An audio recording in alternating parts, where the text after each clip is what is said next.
Being here with head coach Kevin Adler in our third pregame coaches show, and 2-0, baby. Coach Adler, congratulations.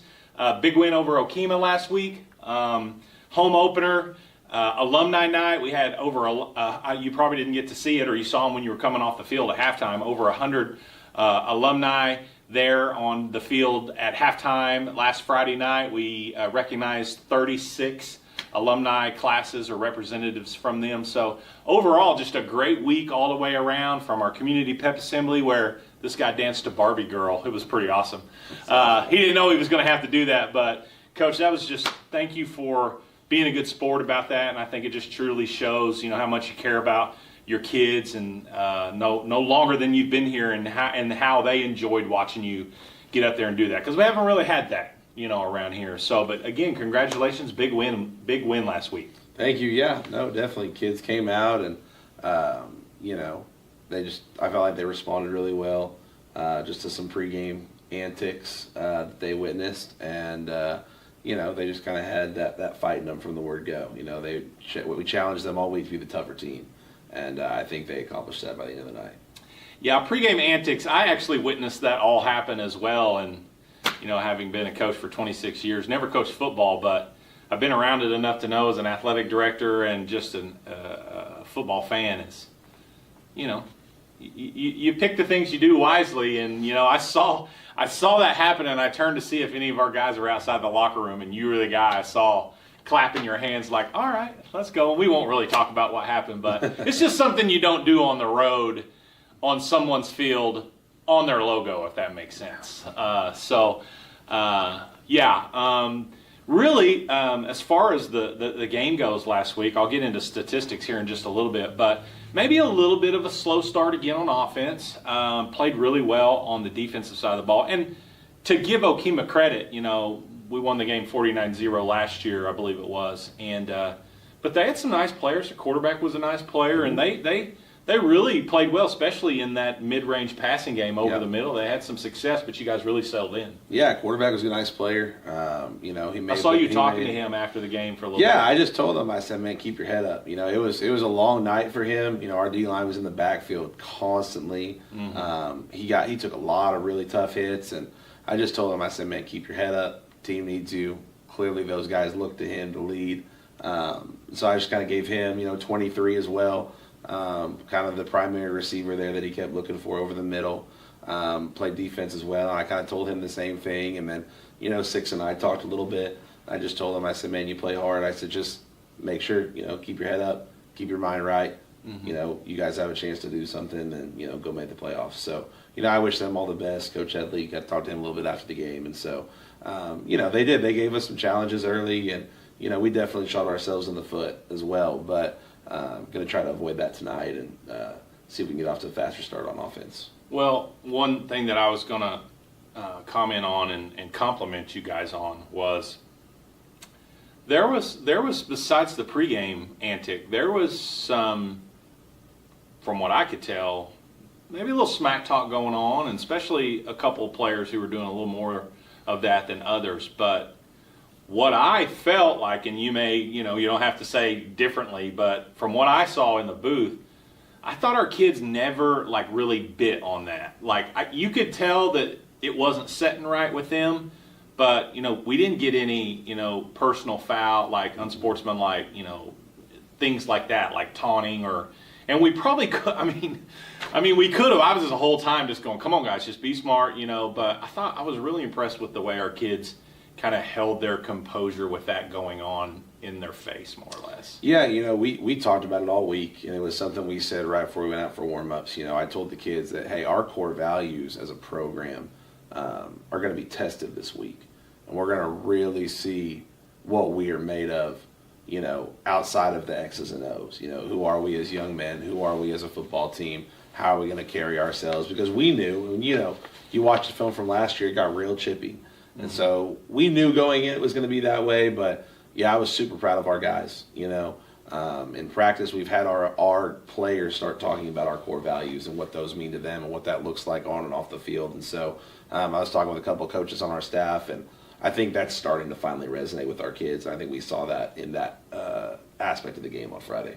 What would you say before we get into quarter by quarter, the scoring plays and then into statistics? What do you think, again, a little bit of a slow start, but what do you think the big turning point was, if you could just think of it off the top of your head? I didn't really prep you for that question, but what was the big turning point? I mean, the Will Perez touchdown run there in the first quarter, I mean, still wasn't blocked up great, but man, I mean, he made plays. He got a great block downfield from Gavin Williams on that corner. And obviously the defense. I mean, the defense came out, didn't flinch. Was extremely physical all night, made the quarterback's life really difficult. And so being able to lean on our defense was important, and getting off to an early lead with a big run by Will Perez, that was big time for us. Yeah, and defensively, even though Okima was gaining yardage, like even a completed pass, we had two guys like right there, maybe not draped all over the guy, but it's not like dudes were running wide open 8 yards with no one around them. They did a good job of scheming that up, but our kids were pretty sound fundamentally to not give up the big play. We bended a little bit, but we just never broke. Yeah, we knew they didn't have a big player the way Kellyville did. They could just run by us. And so we just tried to really talk about defensively, just make them continue to snap the ball. If they continue to have to snap the ball, we're going to continue to make plays, and eventually they'll break before we do. Yeah, absolutely. So let's just talk about game summary, scoring by quarter. First quarter here. Let's see.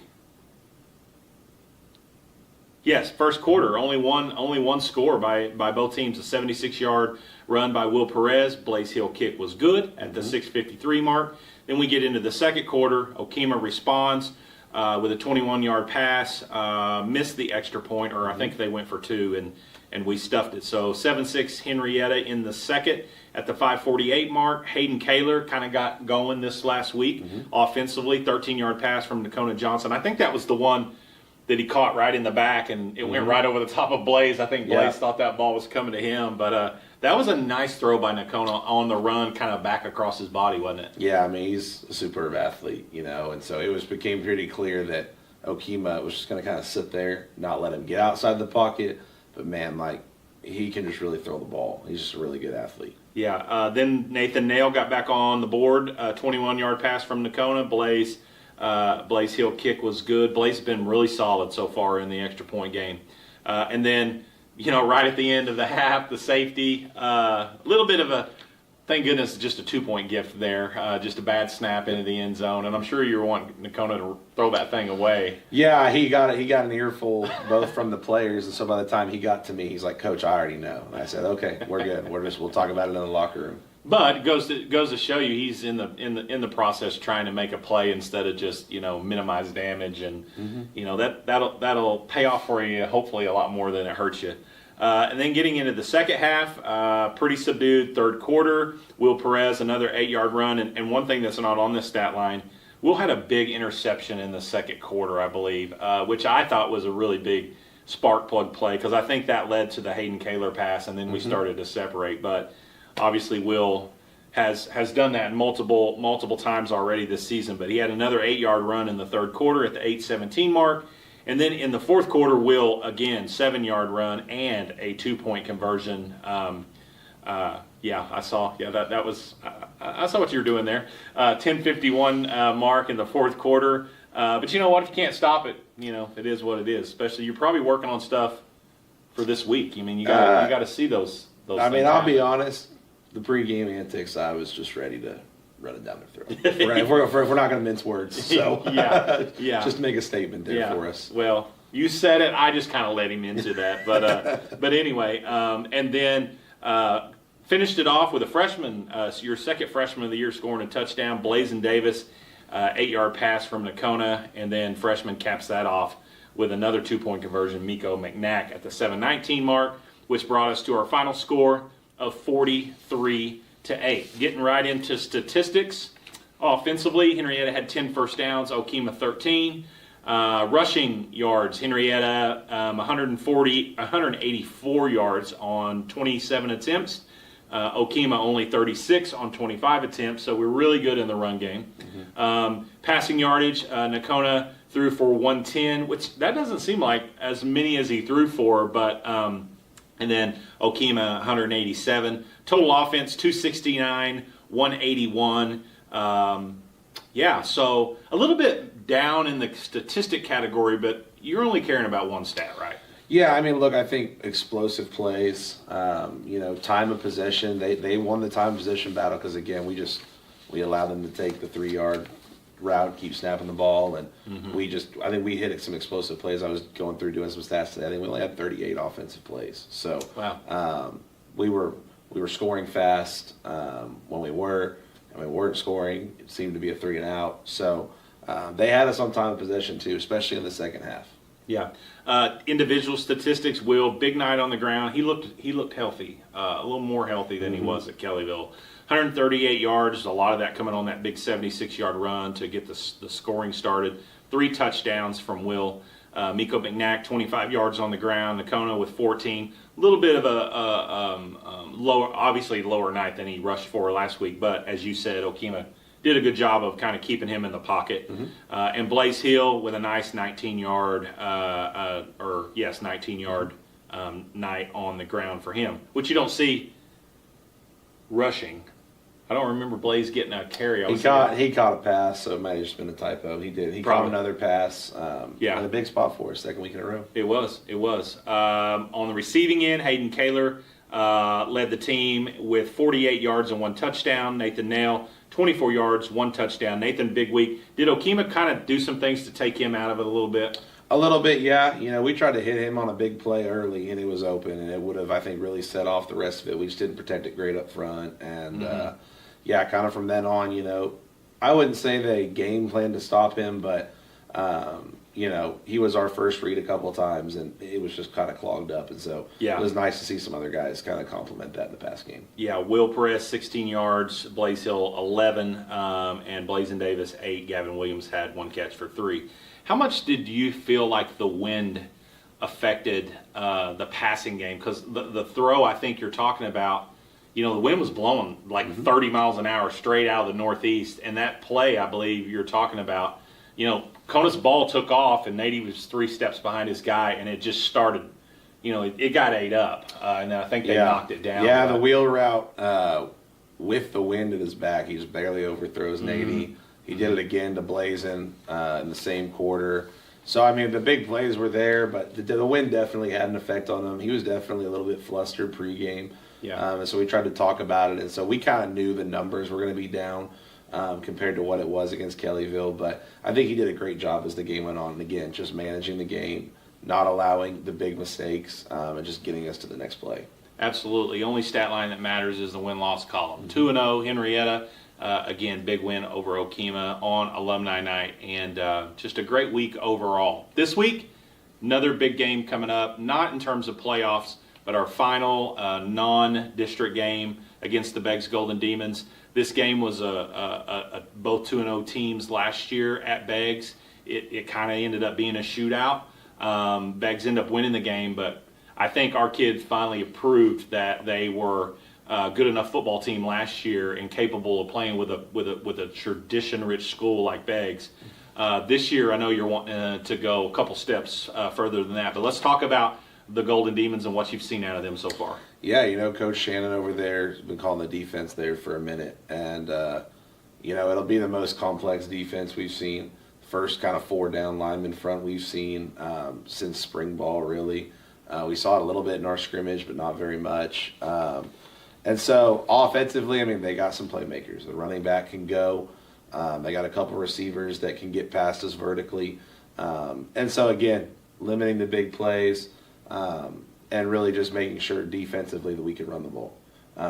Offensively, hoping we can run the ball. We've got to win the battle up front. If we can win the battle up front tonight, then I think we're going to be in a good position to win by the end of the game. So, speaking of up front, talk a little bit about those guys that don't get their name called very much by Coach Bean. How have you been? How have you felt about our offensive line play? Because for the first time, and we talked about this week 1, we got lineman looking dudes out there. We're not makeshifting a tight end in there to do those things, but those guys have done fairly well here the first 2 games. Yeah, I mean, really only bringing back 2 starters from last year. both of our tackles, and so 3 new guys in the interior. We're still growing. That's kind of the story of this team that we've talked about since week 0 is the more experience we get, the better we're going to be. Coach McGuire is our offensive line coach and our offensive coordinator. We talked about that. And he says, hey, a couple more weeks. And I was like, no, we don't have a couple more weeks. And he's like, no, just in a couple more weeks, it'll gel.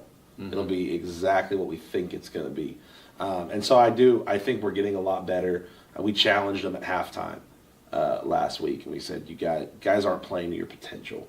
And they came, and I said, we're going to come out, we're going to run the ball, and we're going to find out, are you good enough to do it? And I think, if you watch the second half, we came out, we just ran the ball until we got in the end zone. Mm-hmm. And they did. They got a lot tougher. They took that as a challenge. I've kind of taken that into practice this week with our game plan. Again, we got to be able to run the ball. And they've responded really well. It's a good group. They're gelling together. They've stayed healthy, knock on wood. And so those 5 guys just continuing to play together more and more is just going to continue to result in good things in the run game. And their pass protection has been really good. Mm-hmm. A couple busts early, but we settle in and we're able to kind of get some stuff going there. So very pleased with our O-line. Football fans at all levels, from NFL down to high school, kind of expect teams to come out. Week 1, everybody gives you a little bit of a free pass, but then it's like, well, why are we not doing this good? Mm-hmm. But I heard a football coach say one time, 10 games in the regular season, we just need to be 10% better next week than we were the week before. And by the time we get to week 10, we're the football team we want to be going into the playoffs. And again, this game tonight has nothing to do with playoff implication. The one in 2 weeks after tonight definitely will, against the Morris Eagles, the big Walker Cup game, traveling to Morris. We have an off week next week, so there will be no game, no coaches show. But big game tonight. Hopefully you're here at Cameron Field. If not, hopefully catching us on KVTV. We apologize last week. The stream was a little choppy. We hadn't dealt with that before. We employed the sideline cam for the first time, so we've been troubleshooting all week long. We had a good run at our softball game on Tuesday night, changing out some cords and our encoder and things of that nature. And that's the thing. We don't have a check engine light that pops up and says, you need to change your HDMI cord. It's our students that are pretty much troubleshooting and going along with that. Big help from our wireless internet provider and IT consultant, Doy Shipman at Shipman Consulting. We appreciate him. Hooked us up with a new encoder this week. So hopefully tonight's stream is smooth. You guys can enjoy that. And we're looking forward to Henryetta going 3-0 and playing well. So, Coach Adler, thanks again for taking time this week to be with us. It's always a great day to be in Henryetta tonight. Go Knights tonight. Beat Beggs. You guys have a great evening.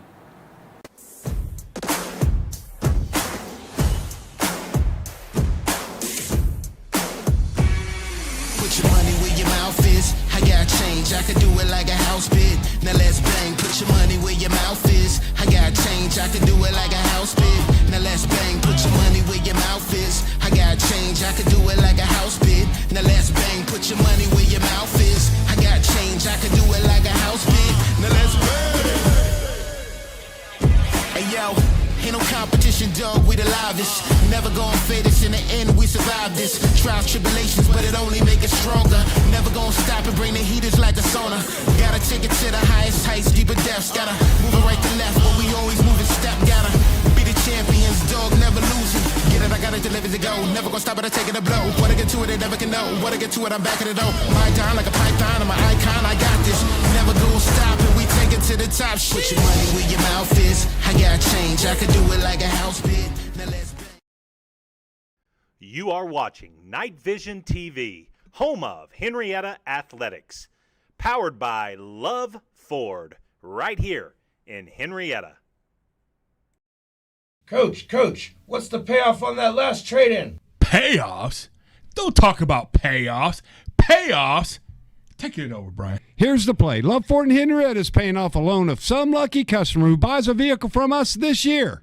So they'll have no payoff. Yeah, Super Mario. And we'll reimburse them even if they pay cash. Up to $50,000. It's the triple option. Best price, the Love Plus, and a sprinkle in of the Love Loan payoff. And with great service, Love Ford is the only team that does this. So put a little gravel on your travel and get the Love Ford. Highway 75 and I-40 or go to iloveford.com. That's LUV, baby.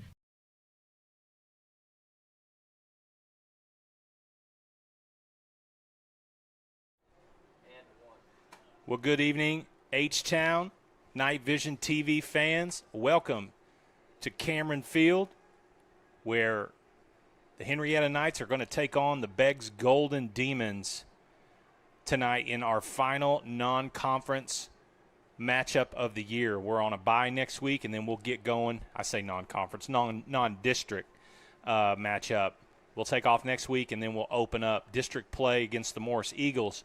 But tonight we've got the Beggs Demons, and I am joined here in the booth, giving you color, Superintendent of Schools, Mr. Jason Price. Mr. Price, welcome to the KVTV booth. Hey, welcome. We're excited for this evening in football and looking forward for a great game tonight, and I'm ready to enjoy the opportunity to announce with you, Coach Bean.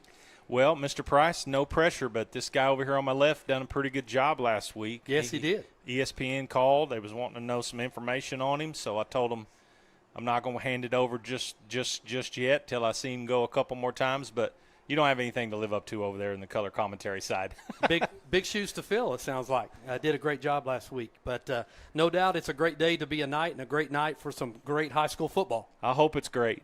To my left, the guy I was talking about, Mr. Trenton Tyler, is he's our production manager tonight, so he's just working the tech side, hoping that we're bringing you a crystal clear stream on your TV or your phone or your iPad or whatever you're watching us on. Last week we had some trouble with a little bit of chop. Hopefully we've got that fixed. We've troubleshooted all week long, and we're going to do our very best. To my far right, giving you that crystal clear picture that I'm seeing on the screen right now, Mr. Lincoln McCarty, who did a great job last week. Lincoln, what's up, buddy? Can't hear Lincoln, but he's giving me a head nod. And then our final member of KVTV, our media staff tonight, is Mr. Jeff Webster, who is supposed to be down there on the field somewhere. Do we have him up and live yet? The Knights are getting ready to take the field. We need to see if he's do you have him? I told him to get in there. We can go to him right now. It looks like he's up. Okay, let's try it. Let's see if it's up. There we go. Outstanding. Look at there, Mr. Price. Oh, what'd you do? Oh, there we go. Got the fog machine out, ready to roll tonight from H-Town Theater, and the Knights are in the new helmet tunnel, and they are getting ready to take the field, and Jeff is right in their business. And here they come, the Henryetta Knights. Great shot. That stream looks pretty good right there. Trying to see it on my phone. And the fireworks are going off. Thank you, Coach Leader, our athletic director. Looked like it shot every one of them out at the same time, and they blew up about 20 feet up into the air, Mr. Price. That set the stage for the big show to begin. The big show. The Demons have taken the field on the other side, and both teams are on the field. Coin toss happened. We're not sure who won the toss, but we're going to find out in just a little bit. But before that, we're going to do National Anthem, but we're going to let you hear from our sponsors, and we will bring it back right before kickoff. So thank you for watching KVTV. You're watching Henryetta Football. We'll be right back with a kickoff. Henryetta Beggs. At Love Ford, we're proud to introduce the all-new Love Plus powertrain warranty, designed to keep you covered for the long haul. Get an incredible 15 years, 150,000 miles of coverage on all new Love Fords. And for qualified pre-owned vehicles, you're covered for up to 7 years or an additional 150,000 miles. Peace of mind wherever the road takes you. Only at Love Ford, where we stand behind every car we sell, new or pre-owned. Drive with confidence. Drive with love. Visit us today or check out iloveford.com to learn more. That's LUV, baby. Is your organization tired of tech headaches? Let Shipman Consulting handle it. From cybersecurity to managed IT services, we keep your IT running smoothly so you can focus on what matters most. Call Shipman Consulting today and experience hassle-free IT. 918 Hometown Healthcare Solution is a family-owned and operated healthcare company. We're committed to providing affordable health care to our hometown folks and surrounding communities. We offer standard urgent care visits as well as lab testing, x-rays, and minor procedures. We are an urgent care for all ages, and we offer primary care for adults and accept all insurances. Hometown Healthcare Solutions, located at 811 West Main right here in Henryetta, is open Monday through Thursday, 8:30 to 5, and Friday, 8:30 to 3. After Labor Day, during increased peak flu season, we're open on Sundays from 12 to 4. Give us a call, 918-319-5021, or just walk in and let us see how we can help you and your family. Hometown Healthcare Solutions, where our mission is to treat your family like our family. Rustler's Barbecue is a proud supporter of Henryetta Knights Athletics. Did you know that America's best barbecue is located right here in Henryetta? Rustler's Barbecue is open Thursday through Saturday from 11 a.m. to 8 p.m. and Sundays from 11 a.m. to 3 p.m. To place your order for pickup, call 918-650-9800. Rustler's Barbecue at 806 East Industrial Road. Rustler's Barbecue. Rustled right up just for you.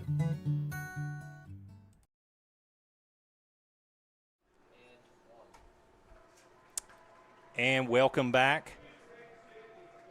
Another great rendition of the national anthem provided by the night choir, Miss Dana Chu, and 7 of her choir students.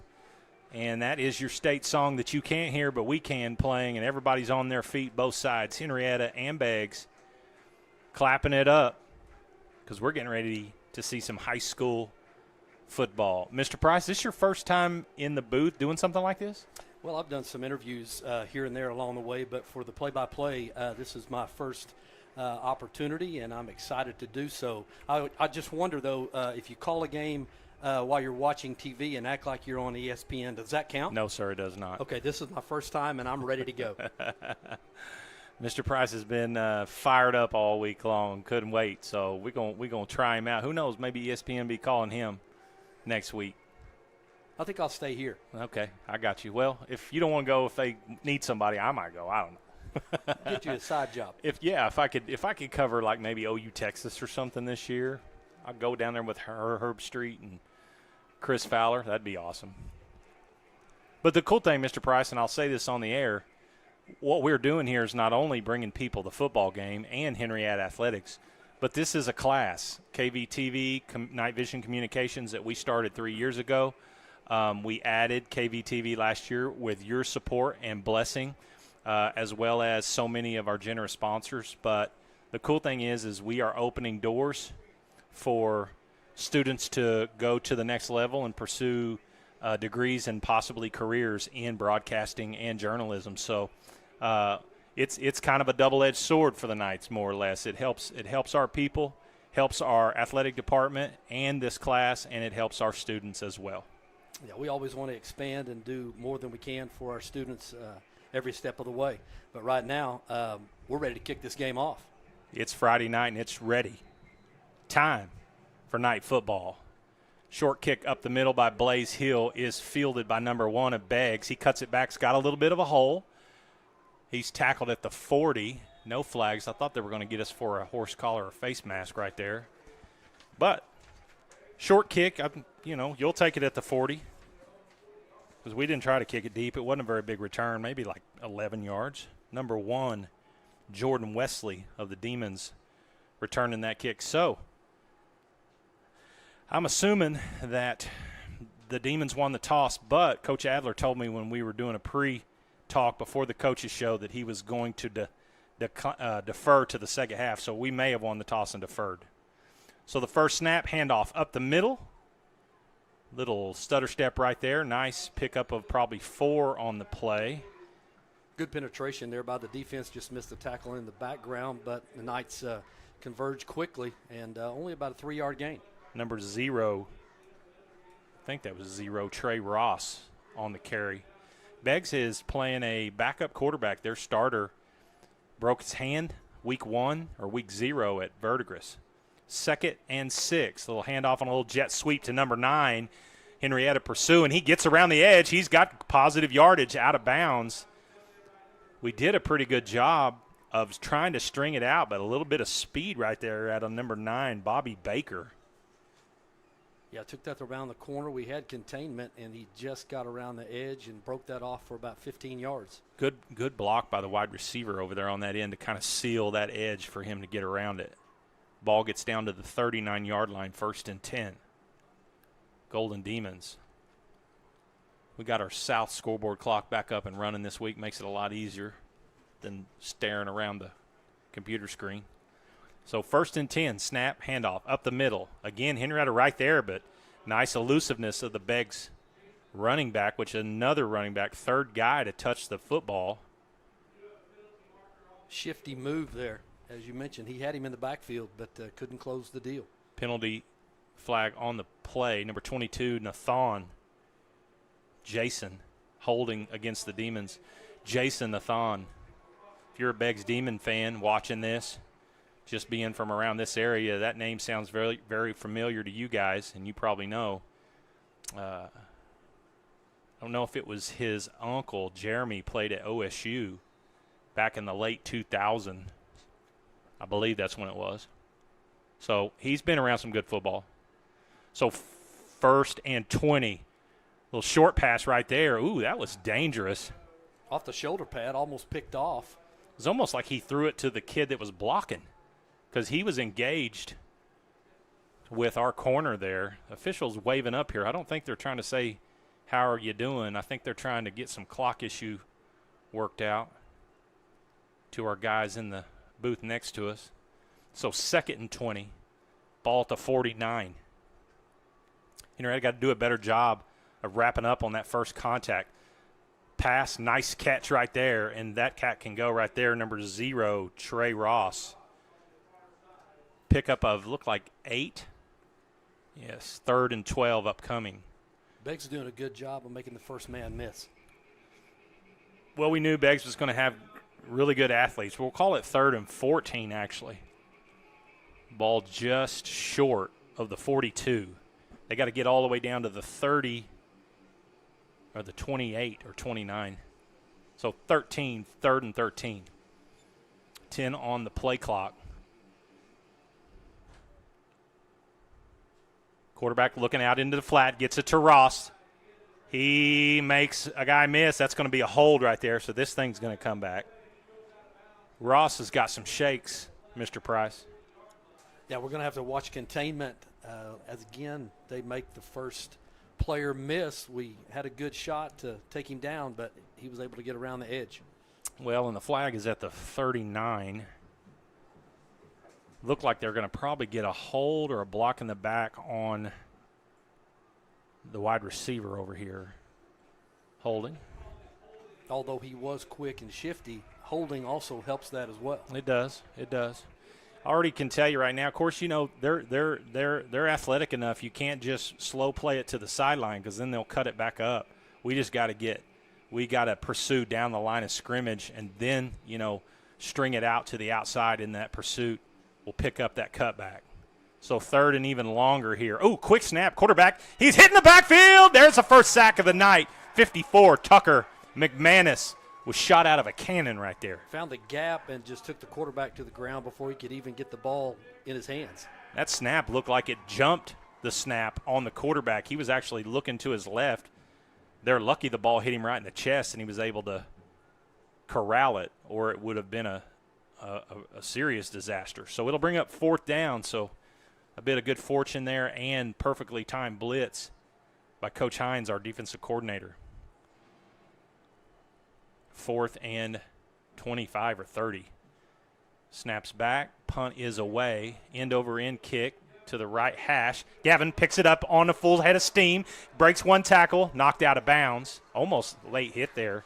Great job by Gavin to be aggressive. If he lets that ball roll, that ball's probably going to roll down to the 10 instead. Gavin gets the thing out to the 37, we'll call it. So again, when I talked to Coach Adler, we've won the toss and took the ball the last 2 weeks, and our first offensive drive at both Kellyville and here against Okemah was atrocious. And so we were talking about that, how to get off to a little bit better start. And he said the first thing we're going to do if we win the toss is we're going to defer. Defensive stand. And he was concerned about that because if you defer and Beggs goes and scores, it's like big-time momentum. But that's exactly how he wanted it to end up turning out, with a stop and the football. Kona Johnson in the gun, handoff to number 3, Will Perez. Will going to bounce it outside himself or try to, But nice job of stringing it out there by that Beggs defender, number Will made the right move. Nothing was inside, but Beggs had good pursuit there. Looks like number 9, Bobby Baker. That's a cool football name. Sounds like a baseball name too. Bobby Baker, third baseman. So, no gain on the play. 2nd and 10. Gavin Williams split out to the right. Motion. Fake jet sweep. Hand off to Will over the left side. They're ripping. That ball's out. And Beggs has got it. And number 5 is still churning. Helmet on the ground. Whistle's blowing. And then there's a flag. And number 5, Mike Lewis, I believe, just took it right out of Will's hands.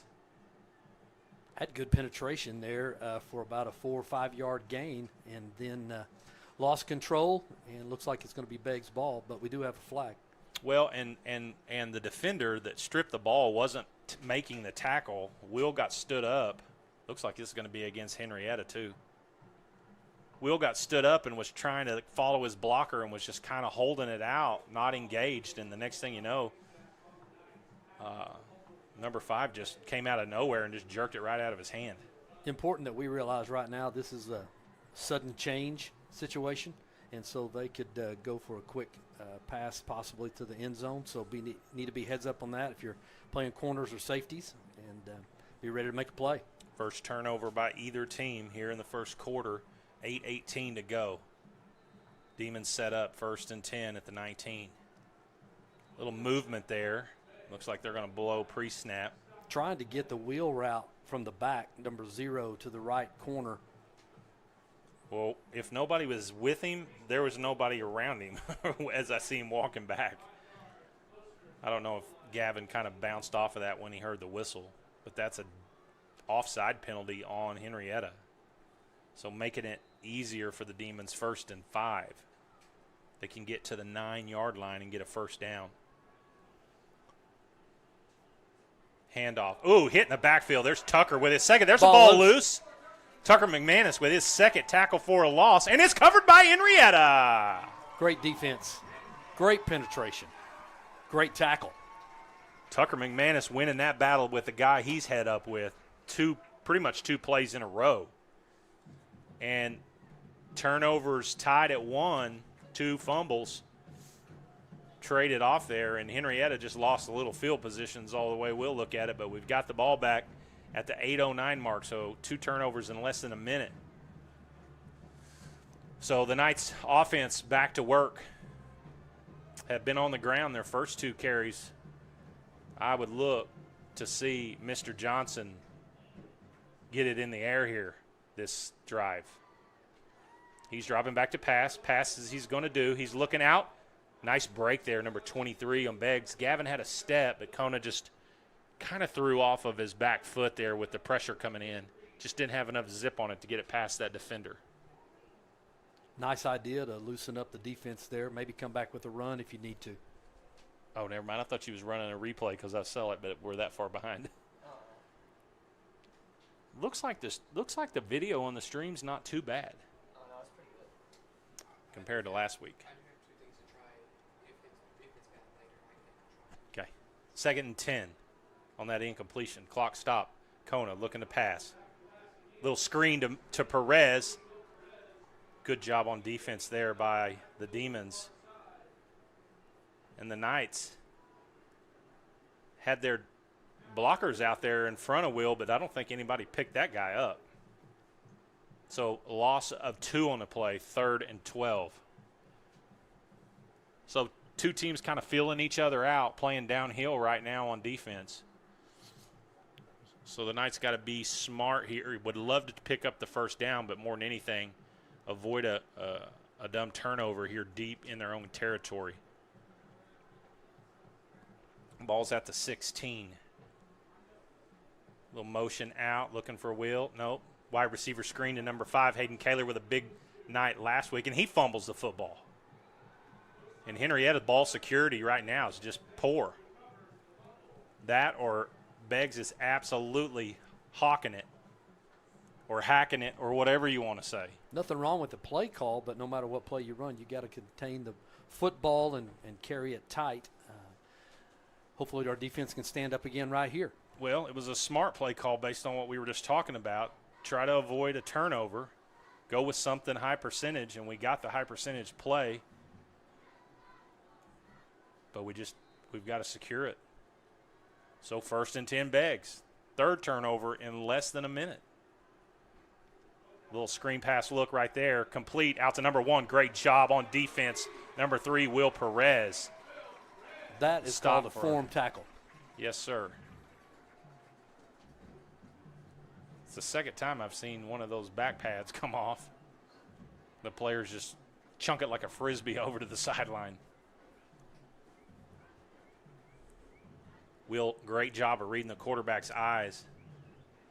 Neither team's challenged downfield, trying to get their playmakers the ball out in space. The Demons had a lot of success doing that very thing against Henryetta last year, but their stud, Grayson, is no longer with them. Handoff up the middle, big hole. Tackle there by Lindsay, but a big gain. We'll call it big gain, all the way down to the 19. So it'll bring up 3rd and 6. Yep, 3rd and 6. Definitely 4-down territory. Unless they got a big-time field goal kicker. Nathan, the lone back in the backfield, I wouldn't be surprised to see him touch it right here. Number 4, Boston Bookout, is the quarterback for the Demons. Hands it to Nathan. He sidesteps. Good job right there. Number 12, Alex Clayton on the tackle. And Braxton Stockholm did a good job of making Nathan change direction. We brought the posse there. Good gang tackling. You have to have that against great athletes. So we've been pretty good at the point of attack. We've missed that first tackle a few times, but luckily we've got good enough pursuit to clean it up. So 4th down, here we go. 4th and 6. I thought he lost one on there, but 4th and 6. Looks like a Wildcat. Ross going to just run it right up the middle. And looks like we're going to stop him. So interesting play call there out of the Wildcat.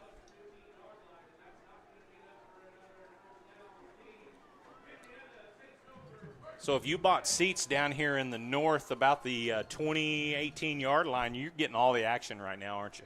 I mean, this front row right there. I'm just kidding. We don't have reserved seats. You don't pick your seats out online just yet. Who knows? Maybe one day, Mr. Price. We have plans. We have plans. And we got vision. Stick around to hear about some of it here in just a little bit. 1st and 10, Henryetta. And we're going to trade it and go Wildcat with Will. Up the middle. Nice job. Breaks a tackle. And you can see right there, Beggs is they are going after the football. Yeah, when he broke through the line, the first thing he did was tucked it with both hands. He's looked to learn a lesson from that first turnover. So nice 9-yard gain there out of Wildcat. 2nd and 9. Be a great down maybe to take a little play action shot right here, wouldn't it? Nathan Nail, who's had a big first 2 weeks, and he's going to be wide out. Lone receiver down here right on the sideline to the right. But we're still in Wildcat. Hand off to Lindsey, trying to break it outside. He's got to get upfield. 2nd and 1, you can't go for the boundary there. You got to get upfield, up the hash. And he is marked right at the line to gain, which is the 25. And it's good for an H-Town first down. We'll take it any way we can get it. Keep it moving. That's Mr. Lindsey, Jalen Lindsey's first carry of the year out of that Wildcat set. Usually it's Miko right there. Miko's in the game now in the pistol look right behind Nakona. 1st and 10, Henryetta. Kona looking to pass, looking for the short one. Needs time. Oh, there's a bunch of flags. That's probably going to be holding. Pass is complete to Nathan. Ooh, and then he's body slammed. Zero's a player, Mr. Price. Trey Ross. Yeah, he came up with authority. Great pass there. Unfortunately, I think the reason why he had time to throw it is because we had holding in the backfield. Well, and you always hear about coverage sacks, coverage pressures. We actually had time to get that ball out. We had decent protection early, but Nakona just held on to the ball too long, and then once you start losing your block, that's when you start getting outside the shoulders there, and you're going to get called for holding. A wise old man once told me you could call holding on every play of high school football if you really wanted to. That's why you need to play fast. Absolutely. 1st and 20, and Henrietta's going to get 5 of it back. Hard count there. Nice call by Coach McGuire and Coach Adler. Maybe that slows the aggression just a touch on the next down. Yes, sir. Gives us a slight advantage. So neither offense really got going too much here so far. Biggest play was about a 20-yard run by the Demons. Of course, this drive started with a nice 9-yard run by Perez, who's been a spark plug guy. That's really turned on the fire for the Knights here in the first 2 games. Let's see if he ends up being the guy again tonight. Freshman Miko McNabb, Mack truck, look out, runs over 2 guys. Tackled out past the 30. And Mr. Price, look out, this smash mouth football on both sides, and that's a freshman, 44.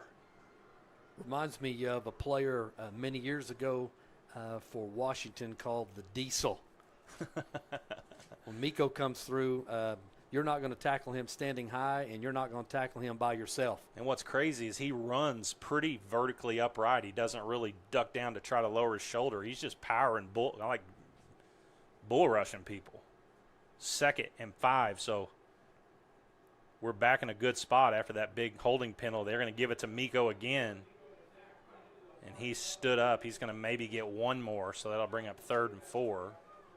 Trent, you talked about Beggs not traveling very well. It's filled in pretty good over there. Everybody got stuck out at Rustler's eating ribs. I know that's where I was before the game. We appreciate Rustler's Barbecue, one of our sponsors of KVTV. And we appreciate our title sponsor, Love Ford. Brad and Missy Nash, always very generous, not just in our community, but to our school. And we couldn't do this without them. So 3rd and a long 3, we're going to call it, for the Knights. 2:35 to go. Pass to Perez, trying to get upfield. He's knocked out of bounds. Helmet comes off. And he's across the line to gain. That's going to be 1st down, so great.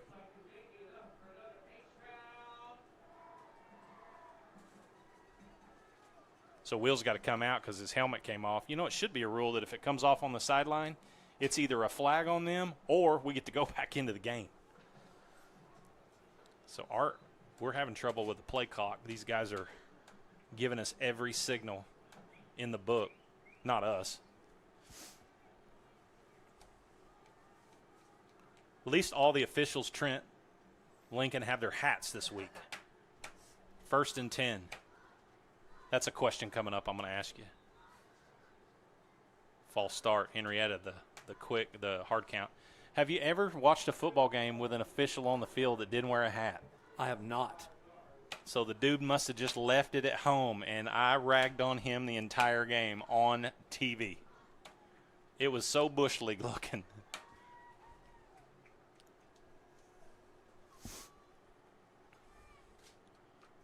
Good crowd on hand here tonight on Neon Night.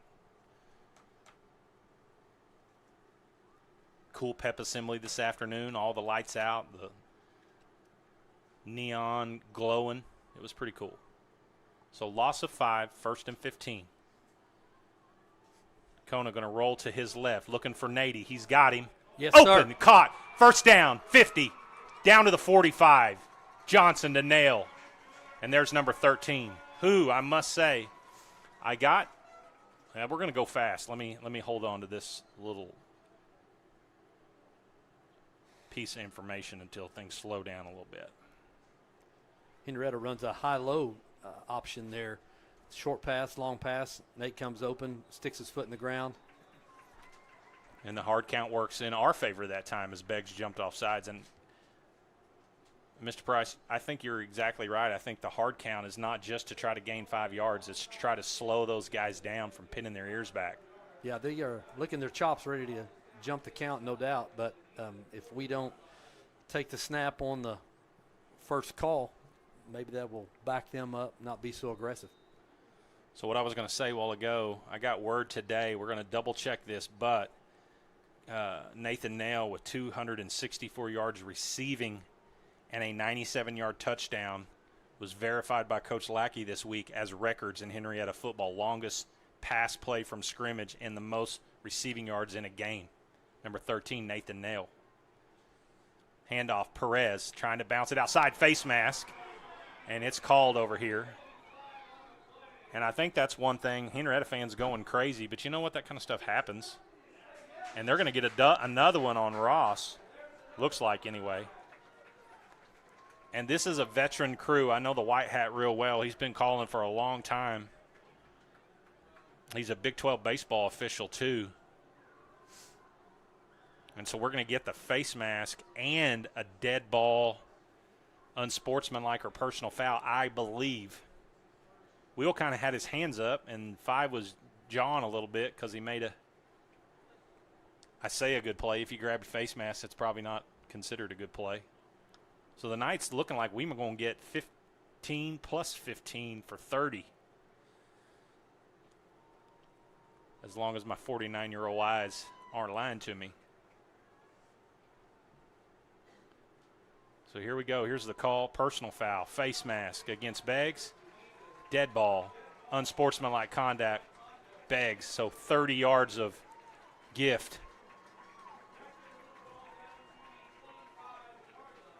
The Henryetta fans did not dig that face mask. But you know what? If they're going to throw the flag, we got to kind of get off of them a little bit. Of course, that was probably Will's mom. Hey, this will take us down to the 10-yard line, give us a great opportunity to punch it in for a touchdown. Yeah, ball spotted at the 13. Yeah, 12. 1st and 10. 1:44 to go here in the first quarter. McNack in the backfield with Johnson. Johnson looking to pass. He's looking for the corner. Nathan Nail, and it's intercepted. Dadgummit. It's a little stop-and-go route there. Kona's just got to put a little bit of air under it. So big play by the Beggs defense with Henryetta knocking on the door. So both groups' defenses stepping up with big plays.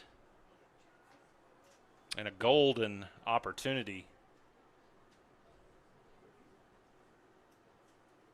Vanishes like the wizard took it away from us. Inside joke.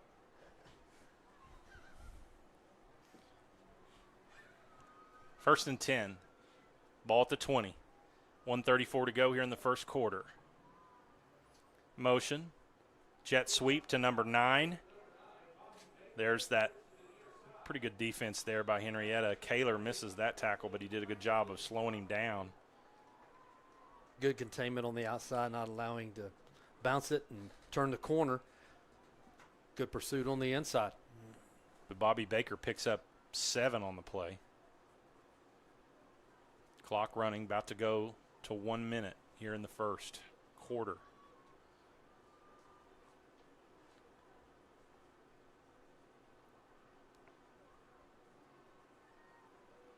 Under a minute to play. 7 seconds on the play clock. Here comes the jet sweep look. No, that looks like a hold. 22 with a big gain. And there's a late flag. I'm thinking this is a late hit by the Demons. And that flag came out super late. Ball all the way out past the 50, down to about the Henryetta 48. Did you see that when I said the hold, did you see our guy just literally get slung like a rag doll at the point of contact? I thought they would get a holding right there. Dead ball, personal foul against the Demons. And all that was a Beggs offensive lineman when his running back was already on the ground, shoved one of our guys kind of from the blind side. So it's going to come from the spot of where the runner was down, so not a big-time loss, and it'll stay 1st and 10. So they just lose field position, not getting set behind the chains there. First down had already happened. So 1st and 10, but the ball marches back to the 37, excuse me. That was Nathan on that carry. Handoff up the middle, cut back, broken tackle, another broken tackle, and he's going to get all the way past where he was before that, all the way down to the 45, and that's another running back. Beggs got a stable full of them. Number 0, Trey Ross. Ross, Nathan, and Baker, all three carrying the football, kind of trading off.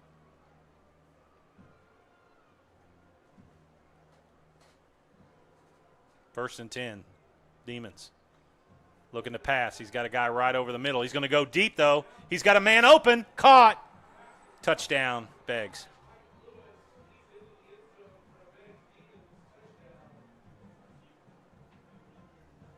Almost thought we were going to be able to see another flag hit the field there with penetration of our nose guard. It almost looked like holding, but official kept the flag in the pocket and the ball thrown deep. We didn't have the pressure that we had got the last time he dropped back to pass and throw it deep, and just allowed Lewis to run by our secondary.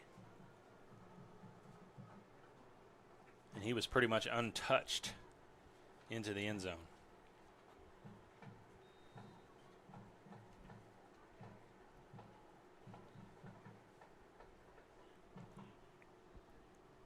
So extra point on the way. Nope. Little fire action, pass.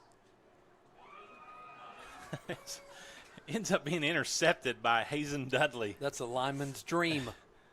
And they wouldn't let him run it anywhere. He should have just ran it anyway. Everybody would have yelled for him. You know they would have. You know, you think about the first quarter here almost coming to a close, and Beggs has been knocking on the door several times. To hold them to 6 right now is a positive thing to look at. Of course, we would love to have the touchdown on the other end, but we're still in definite striking distance. Yeah, just a big turn of events on the double penalty there, and Henryetta with the ball at the 12. First play, we throw an interception in the end zone, and then the Demons march 80 yards to score right before the first quarter ends. So we've been here before, probably not quite the opponent on the other sideline like the Demons of Beggs. But our kids have not backed down from a rough start yet. And really played our best football in the second, third, and fourth quarter all year long so far. Yeah, being at those games, you've seen the starts that have taken place, and one thing for certain is they didn't back up. They played till the end and have been fortunate to win each of those contests. Knights were down 20-0 at the end of the first against Kellyville. They did lead at the end of the first versus Okemah, but we're set up like the Demons are going to onside it. Of course, Kellyville recovered 2 or 3. And knowing that they did, we have to be prepared for that. Now that the young man kicking is backed up there 10 yards, Gavin's going to deepen up just a bit. And he's going to kick it to number 13, Nathan Nail. A little stutter step, makes a guy miss, out to the 35. So 1st and 10, and that is going to be the end of the first quarter. The Demons lead at 6-0. We will take a break to hear from our sponsor, Principal Design and Faith Church. You're watching Night Football on KVTV. Principal Design is your school bond and storm shelter expert. As a full-service architecture firm, they specialize in K-12 education and county municipal facilities.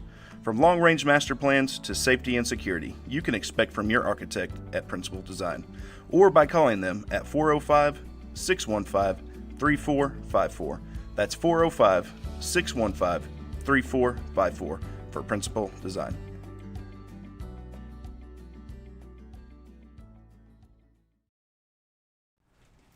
Faith Church is a proud sponsor of the Henryetta Knights. Here's to a great season.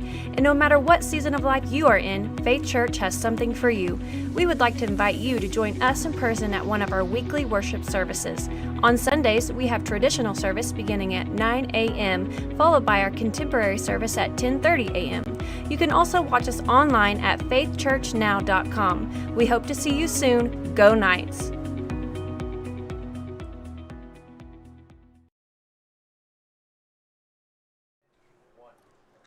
And welcome back.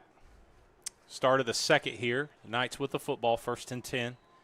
After that return by Nathan Nail, ball at the 36. Quick pass. Gavin Williams getting upfield. Out to the 40. Pick up a 4 on the play. Gavin didn't shy away from contact there. Ball spotted right at the 40-yard line. Quarterback gets his ball out of his hands quickly there, and our receiver just turns it straight up field. No messing around. Let's get some yards. Good first down play. Man, the band's loud. I can hear them through my headset. Sounds like the bass guitar bumping down there. 2nd and 6.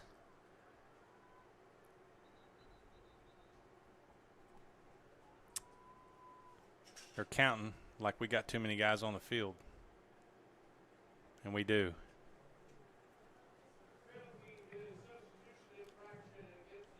So we give that 5 yards back up. So it'll be 2nd and 11. Mistakes kind of slowing us down so far. You know, we want to win the football game tonight, but tonight's the last night you want to make mistakes. Nice hard run by Perez. Look out. Makes a guy miss out to the 48. That's going to be good for a first down. Will did a good job of following his blocker there. Can't who that was. Was it Braxton? Nice hole created Hazen? there in the beginning, and Good then job. he just took his time to sniff his way through and busted that out for 11 yards. If that was Hazen, he was driving his guy, or he was getting to the second level on a linebacker. And Will just was holding on to the back of his belt. So 1st and 10, nice run there by Perez. Ball to 48. McNack in the pistol look in the backfield with Johnson. He's going to come set next to him, to his left. McCona look. Pass, looking over the middle. He's going to pick it up. So I got a question here. How can you spot that ball when the side judge is behind the line of scrimmage? Sure. I don't really get that. But we do pick up 3 on the play, get into Beggs territory. Nakona had an 80 open on the little flat route. Looks like he was trying to pause the corner, make him bite on the receiver. That way he could cut that up, and then he got too close to the line and had to tuck it and run. And he was looking back across the field over the middle like he had a guy running a drag route, but I just didn't see anybody there. 3 seconds on the game, or the play clock. We get it off. Nakona, drop back, looking, trying to get loose. Got to get rid of it. That ball is not going to get to the line of scrimmage.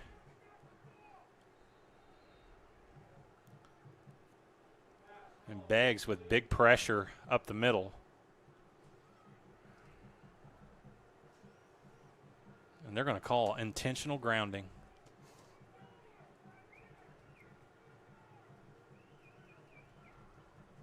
Coach Adler disagrees with that call. Well, I don't know if it was guy in the area. He's going to ask for help here, but I thought the ball had to get past the line of scrimmage, but we were outside the tackle box. I mean, we had guys running back, trying to run back to the football.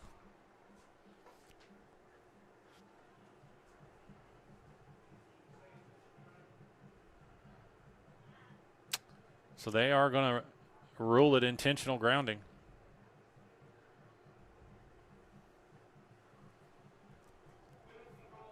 I think their call that they're considering there on the reason why is that ball in the air not getting back to the line of scrimmage.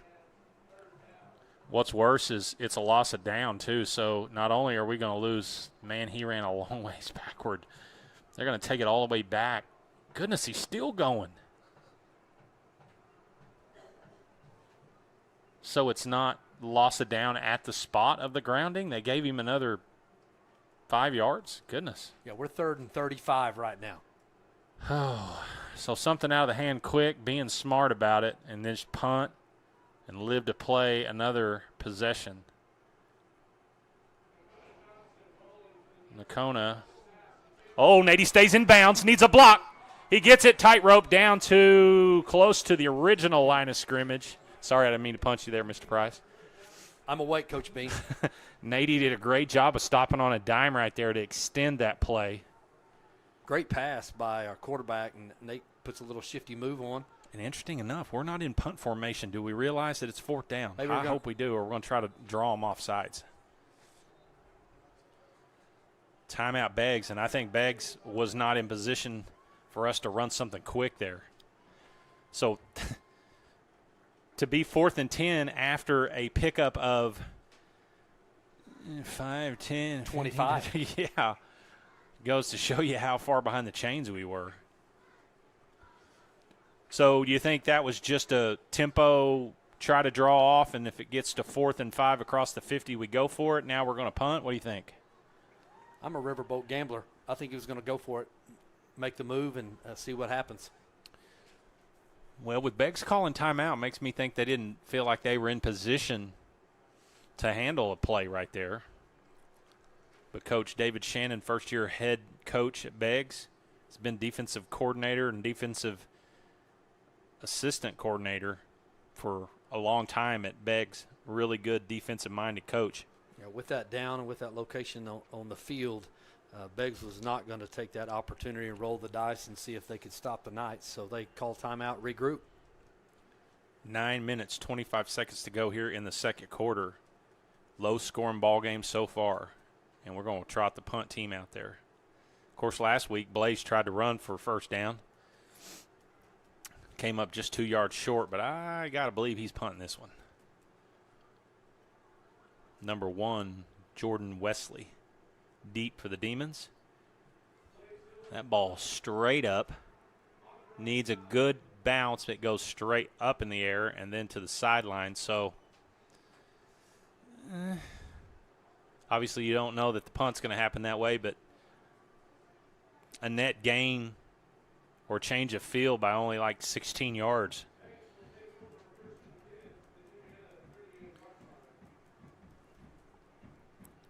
So the defense got to get pressure on the quarterback and get guys to the football quick. Beggs has got a lot of their rushing yards on the ground after initial contact. So big defensive possession here for Henryetta. Jet sweep to number 9. Nico's getting held. And we got the flag call. Great tackle. Big hit, Lindsey. Miko's still trying to get his shoulder pads back on his own body. Did you see the far side official? He threw that flag a long ways. Old baseball coach over there. And that's how obvious it was a hold as he saw it from 40 yards away.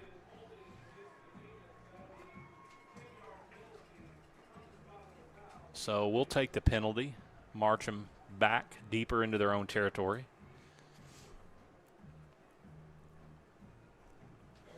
So with number 5 scoring the touchdown, Mike Lewis getting by our guys, how much longer do you think it takes Beggs to go back to that well house?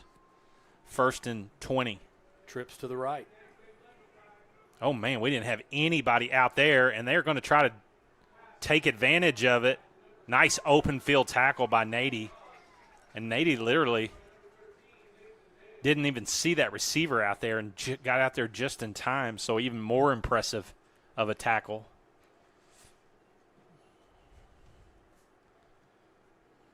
Yeah, he makes a great play there by taking on the block and then shucking that and making a tackle.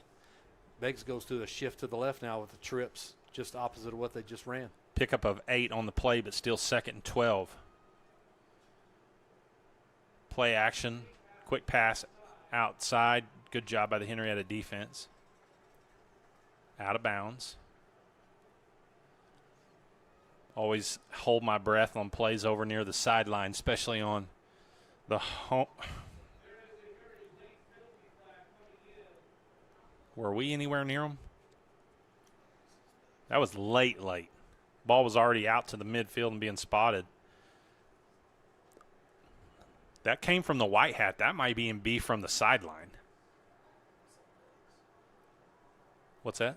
I think it's something. They got a guy freaking out on the sidelines over there. Okay, I didn't see that, but usually the white hat was looking right that way. Is he going to pick it up? What are we doing?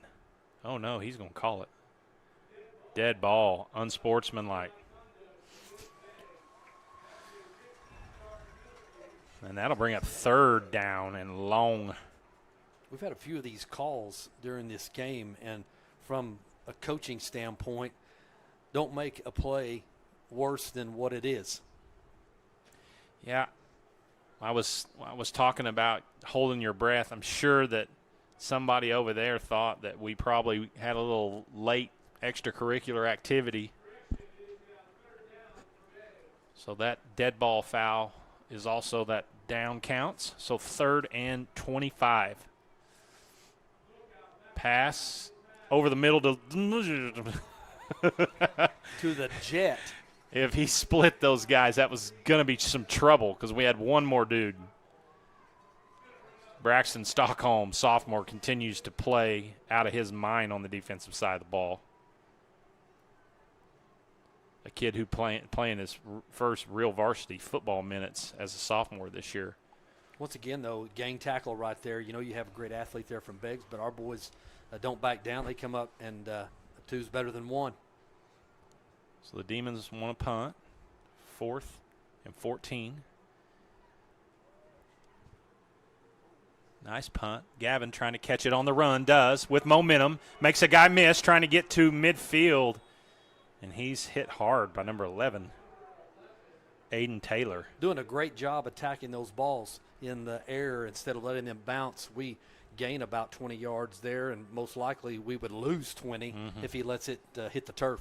And there has to not be a more anxiety-filled position in football than receiving punts.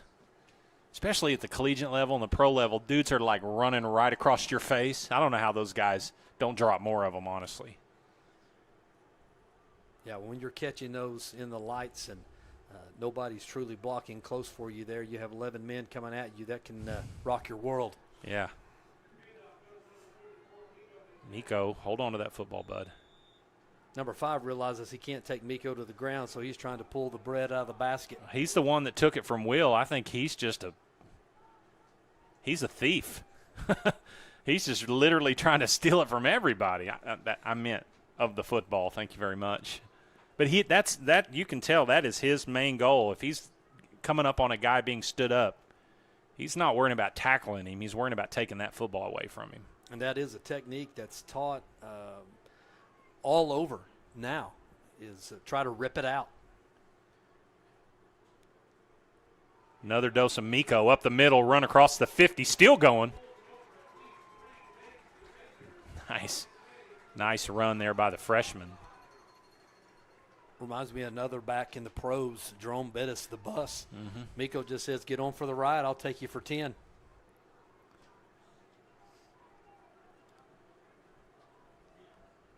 That freshman's got a chance to be a special player. 3rd and a long 4. Hand off to Perez. Henryetta. Did he fumble it? Beggs acts like he did. Looks like it's recovered by us. I think he did put it on the ground, but he was already down.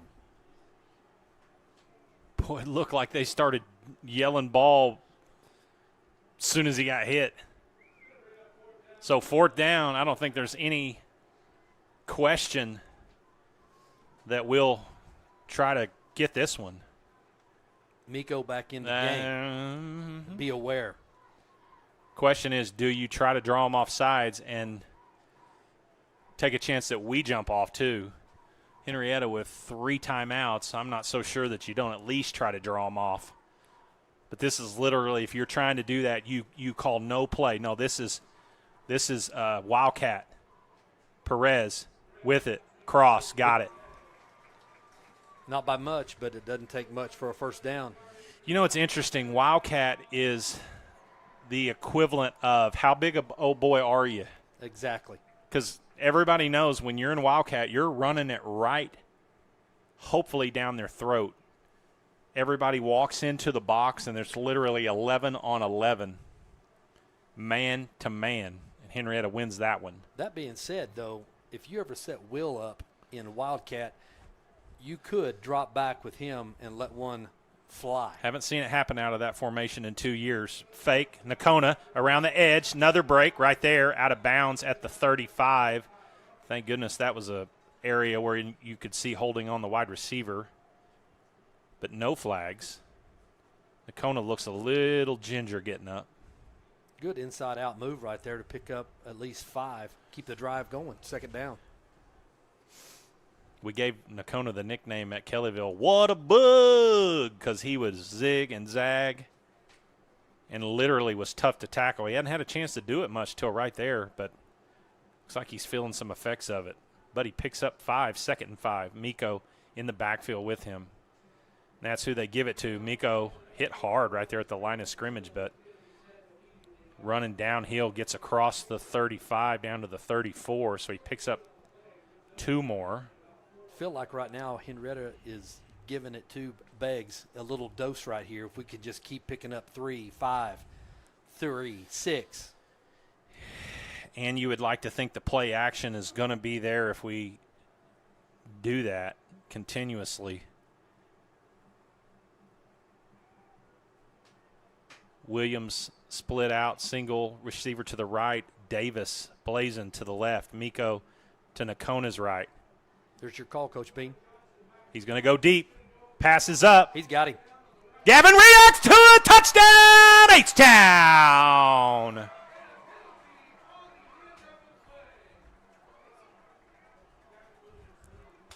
So the way Gavin's acting, he's probably said something he shouldn't to the guy, which is just, I'm sorry, not smart by a senior. You make a great play, react to the ball underthrown for a touchdown.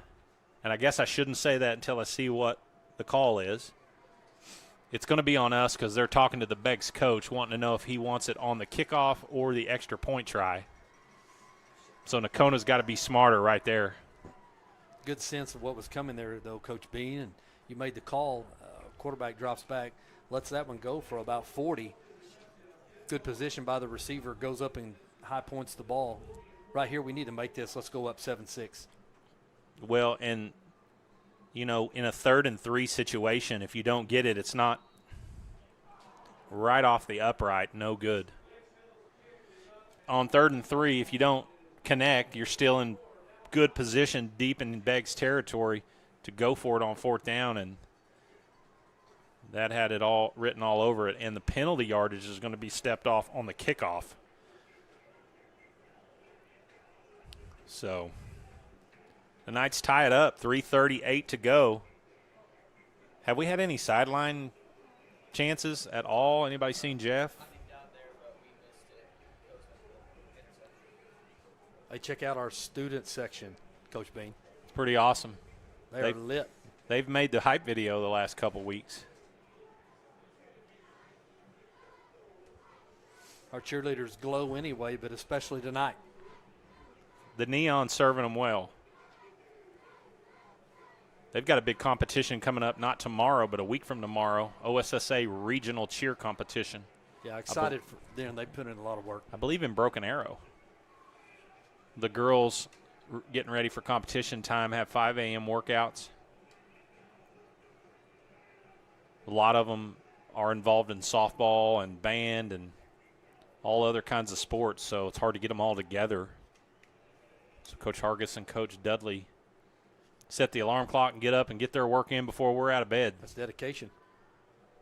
Kick up the middle of the field. Takes a good pitch and wedge bounce. So the penalty yardage sets Beggs up with great field position. So the defense going to have to bow their neck one more time here with 3:34 to go. Henryetta will get the ball to start the second half. So if you can stop them here, you got to like where you stand if you're Coach Adler. So far, the game's lived up to what we thought it would be. Two good clubs playing tough defense and both hitting big pass plays. As you alluded to, Beggs makes a great interception previously. How about we pick one off right here? Little drag route over the middle to number 1, Henrietta's defense. Now they're trying to strip it out. We almost pulled that ball out. Sure did. Lindsey, number 1, had his hands on it. Looking for some thievery himself. Down to the 41-yard line. Nice to bring the crew right there for the tackle. That's what I really enjoy seeing tonight is they're not just making one-on-one plays. When they find the football, they are attacking. 2nd and 8.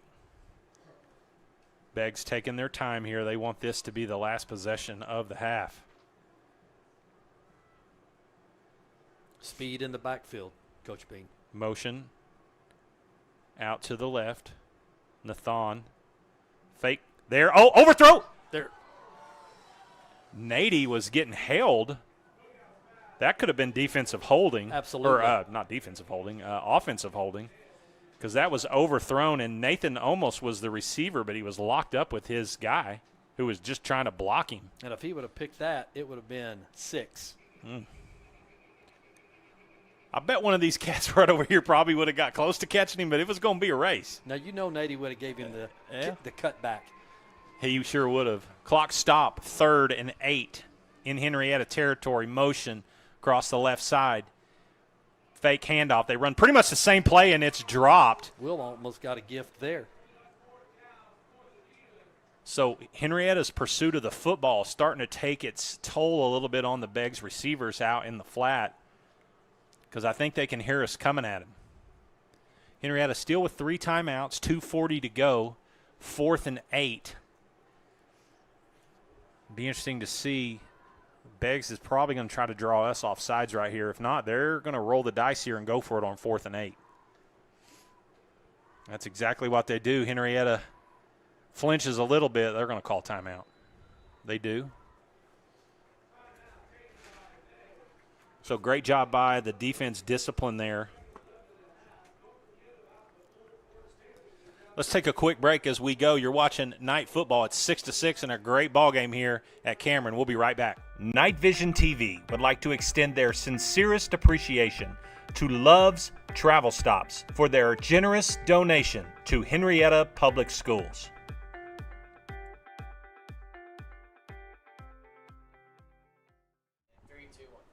Switch it over to him. Let's go to our sideline cam, sponsored by nobody yet. We're waiting for somebody to step up and take that. There's our sideline look. Great job, Mr. Jeff Webster. The end of that timeout picking up. Watching the Knights go to work. Coach is preparing them for, well, pretty much anything and everything. Because this isn't a for sure punt scenario. Beggs could come right back out and try to draw us offside again. Yeah, still 1 timeout left. They don't roll the punt team out there. Keep your eye on, well, number 5's not on the field. I thought that kid jumped off sides. Tight end motion, set. Look out, pressure! Wrap up, Nate.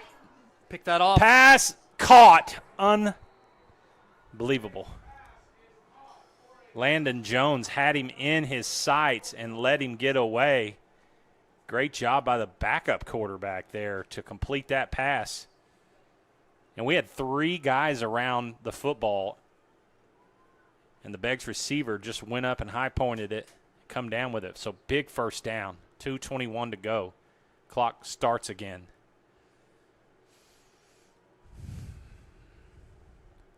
Ooh. Almost a bad snap. Landon doesn't let him get away this time. Loss on the play. And, you know, for a backup quarterback, Mr. Price, making his first start, you'd like to do more of that right there. if he throws one or two that we end up with, you'd like to think that would make him a little gun shy, but this young man's made some plays. Yeah, well, he has athletes to work with there, but if you can put pressure on the balloon, you can hopefully make it pop, but they're getting the ball out quickly so he doesn't have time to feel rattled, make the mistake. That second and long play is caught in a pickup of about 5 out of bounds, third down, 13. Henryetta doing a good job of containing those quick wide receiver bubble passes.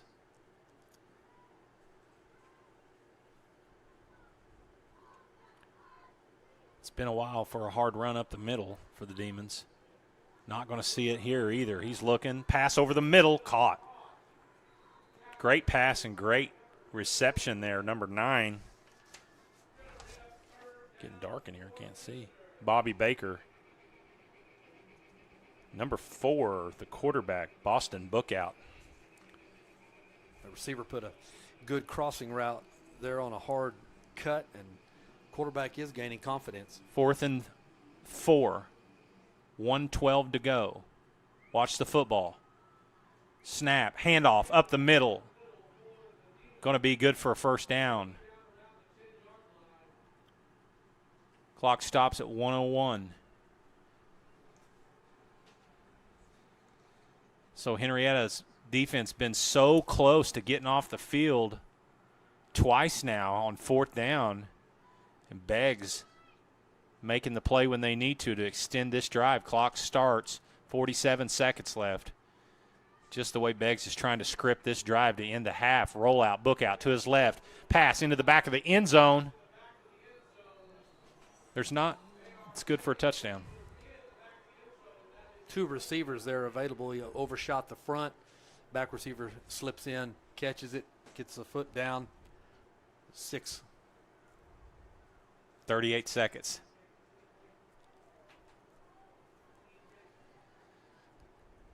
Man, that just goes to show you how small the window of opportunity is for either team.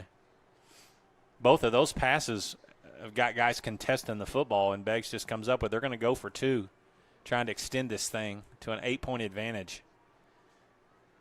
Bookout rolls out. He's going to, he stops and throws, and it's knocked down. Good play. So the Demons score with virtually not very long on the clock. So we'll take a break real quick to Farm Bureau, sponsor KVTV. We'll be right back for the last 38 seconds of half number 1. Farm Bureau Insurance takes pride in providing the best coverage possible to our clients and neighbors. We can cover all of your insurance needs, from home, auto, farm, commercial, life, and everything in between. Stop by our Farm Bureau office at 1012 West Main Street in Henryetta, or give us a call at 918-652-3783. Living beside you, working for you. Farm Bureau Insurance. Life doesn't wait for you to slow down. When you're moving fast and something doesn't feel right, Advanced Orthopedics of Oklahoma is here to help you stay in motion. Through our combined expertise in orthopedic surgery, non-surgical medicine, and comprehensive whole patient treatment, our team has your back and every other joint too. Ready to get back out there? Visit AOOK.com and let's move forward together. Advanced Orthopedics of Oklahoma. Heal, recover, advance. The American Exchange Bank has been the pillar of this community since 1933. This bank has a great future. This is a very well capitalized bank, and we're proud of it.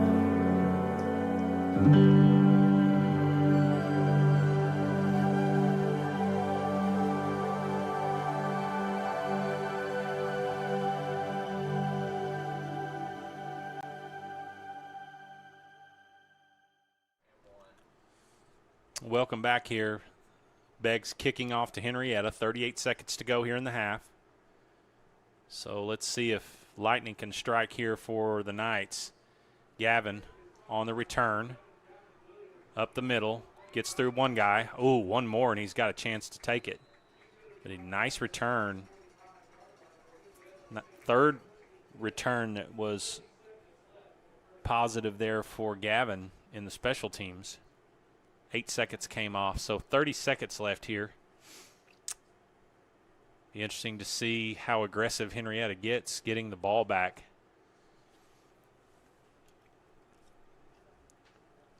Probably a deep shot one at least, if not trying to get the ball out in space to a playmaker. One of them coming off the field there in Perez.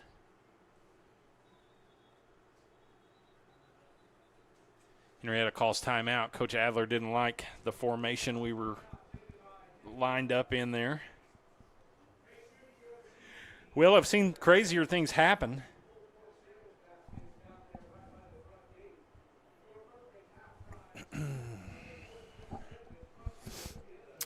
We had a couple quick scores over at Kellyville on 1 or 2 play drives. We need one of those right here, right now. And there is plenty of time, 30 seconds. You work on that drill of how to get it in quick. You probably have some specific plays lined out for that to take place. Now it's time to make that happen. Moving over to our sideline pass there. It's not easy to get over to that sideline pass. Trent's working right-handed, left-handed, touching another button with his nose, trying to get it over to you guys. Gives you that bird's eye look down on the field of what's actually happening. Bringing it back to the booth. Thank you, Mr. Jeff Webster, Night Vision Jr. Also, Miss Ella Thompson down there working. She's been doing a great job on our hype videos. Her and Maddie Carter down there working to get footage. Johnson back to pass. This looks vaguely familiar. Nakona's going to take it out. Oh, no. Get up, get up, get up, get up, get up, get up. This does not look good.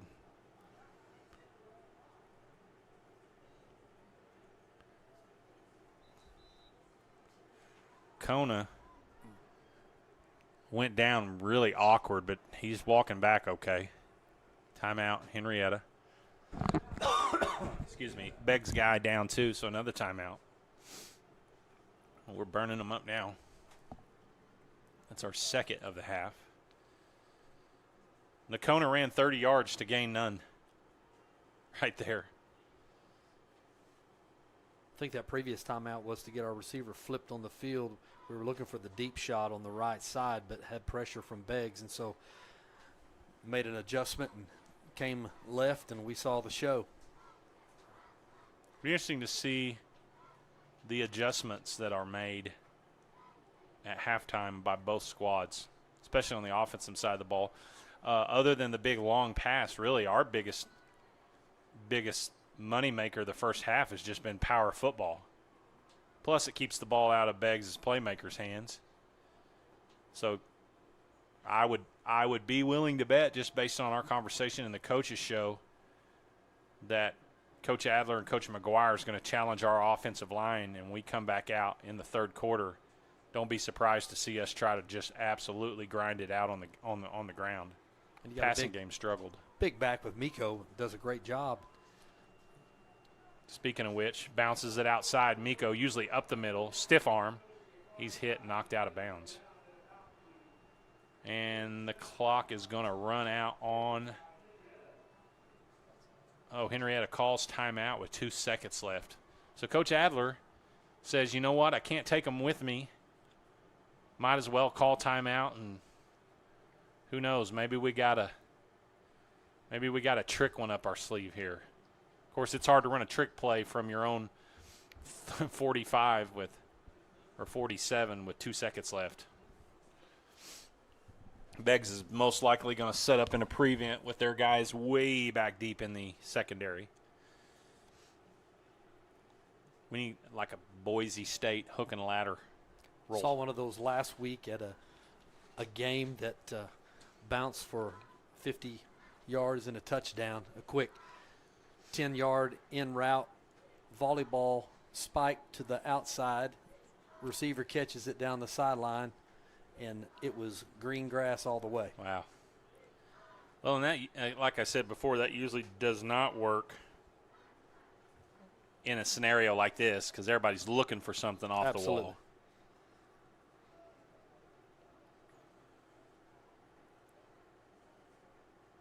Going back to what you said earlier, though, about grinding the football out and try to punish them, there's a statement that's pretty simplistic, but it goes like this: if we have the ball, they can't score. That's right. That is correct. So one more play here before we check it in at half. We're going to bring you live coverage of the Night Brigade when it's their turn to play. So Beggs will take the field first, their band of demons, and then we'll bring it back. So a few commercials and then check back in to watch our Night Brigade, who's getting very, very close to competition themselves. So here we go. Last play, pressure. Kona throws it away. And guy in the area, so that is going to be the end of the first half. The Demons lead at 12-6 in a pretty daggum good high school football game.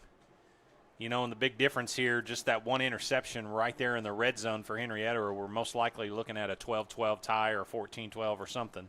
But either way, first half's over. So we are going to take a break and hear from our sponsors. Again, we will join back when it is time to watch the Night Brigade take the field and perform their marching show. So you're watching night football. It's halftime. Knight's down 6, but a big half coming up next. We'll be back on KVTV. Coach, what's the payoff on that last trade-in? Payoffs? Don't talk about payoffs. Payoffs? Take it over, Brian. Here's the play. Love Ford and Henryetta is paying off a loan of some lucky customer who buys a vehicle from us this year. So they'll have no payoff. Yeah, Super Mario. And we'll reimburse them even if they pay cash. Up to $50,000. It's the triple option. Best price, the Love Plus, and a sprinkle in of the Love Loan payoff. And with great service, Love Ford is the only team that does this. So put a little gravel on your travel and get the Love Ford. Highway 75 and I-40, or go to iloveford.com. That's LUV, baby. Is your organization tired of tech headaches? Let Shipman Consulting handle it. From cybersecurity to managed IT services, we keep your IT running smoothly so you can focus on what matters most. Call Shipman Consulting today and experience hassle-free IT. 918-200-9543. That's Shipman Consulting. Shipman Consulting is the proud sponsor of wireless internet for Night Vision TV. Hometown Healthcare Solution is a family-owned and operated healthcare company. We're committed to providing affordable healthcare to our hometown folks and surrounding communities.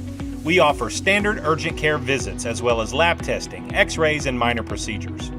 We are an urgent care for all ages, and we offer primary care for adults and accept all insurances. Hometown Healthcare Solutions, located at 811 West Main right here in Henryetta, is open Monday through Thursday, 8:30 to 5, and Friday, 8:30 to 3. After Labor Day, during increased peak flu season, we're open on Sundays from 12 to 4. Give us a call, 918-319-5021, or just walk in and let us see how we can help you and your family. Hometown Healthcare Solutions, where our mission is to treat your family like our family. Rustler's Barbecue is a proud supporter of Henryetta Knights Athletics. Did you know that America's best barbecue is located right here in Henryetta? Rustler's Barbecue is open Thursday through Saturday from 11 a.m. to 8 p.m. and Sundays from 11 a.m. to 3 p.m. To place your order for pickup, call 918-650-9800. Rustler's Barbecue at 806 East Industrial Road. Rustler's Barbecue. Rustled right up just for you. Principal Design is your school bond and storm shelter expert. As a full-service architecture firm, they specialize in K-12 education and county municipal facilities. From long-range master plans to safety and security, you can expect from your architect at Principal Design, or by calling them at 405-615-3454. That's 405-615-3454 for Principal Design.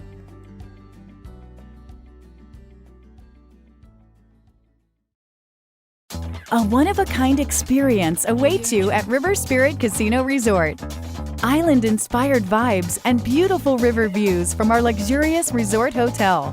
endless gaming excitement with 2 casinos under one roof, Margaritaville and River Spirit, and fine dining excellence at the only Ruth's Chris Steakhouse in Oklahoma.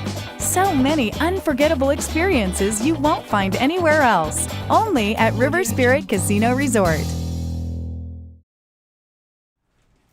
Faith Church is a proud sponsor of the Henryetta Knights. Here's to a great season. And no matter what season of life you are in, Faith Church has something for you. We would like to invite you to join us in person at one of our weekly worship services. On Sundays, we have traditional service beginning at 9 a.m., followed by our contemporary service at 10:30 a.m. You can also watch us online at faithchurchnow.com. We hope to see you soon. Go Knights! Night Vision TV would like to extend their sincerest appreciation to Love's Travel Stops for their generous donation to Henryetta Public Schools.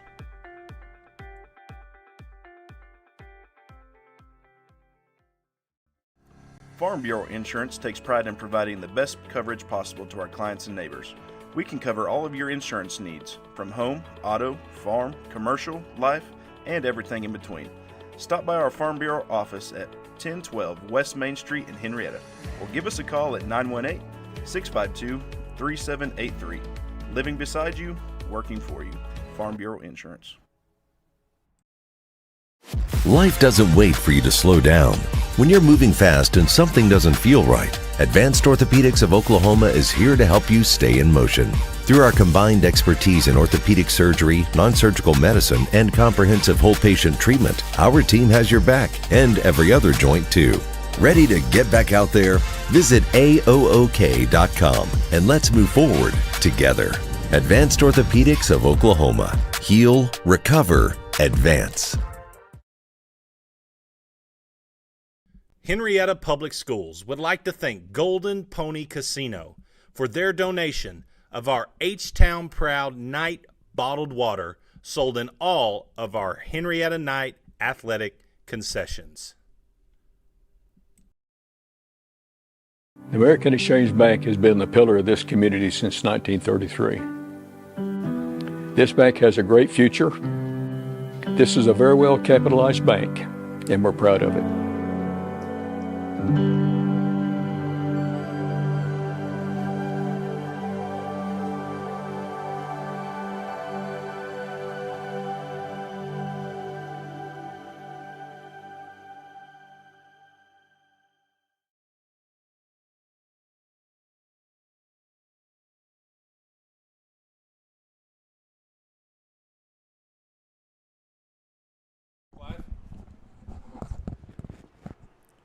And we'll need to unmute the video capture mic.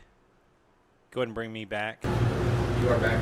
Okay, video mic is on. You guys can hear me. We are getting ready to bring you our halftime performance of the Night Brigade. So, here we go. Now take your mic. Go ahead and bring me back.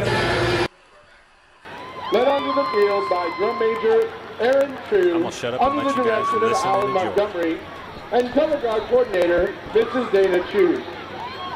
Tonight they will be performing hit songs Lowrider and Malakwania, and the Henryetta Fight Song. Please welcome your 2025 Henryetta Night Brigade. Drum major, is your band ready?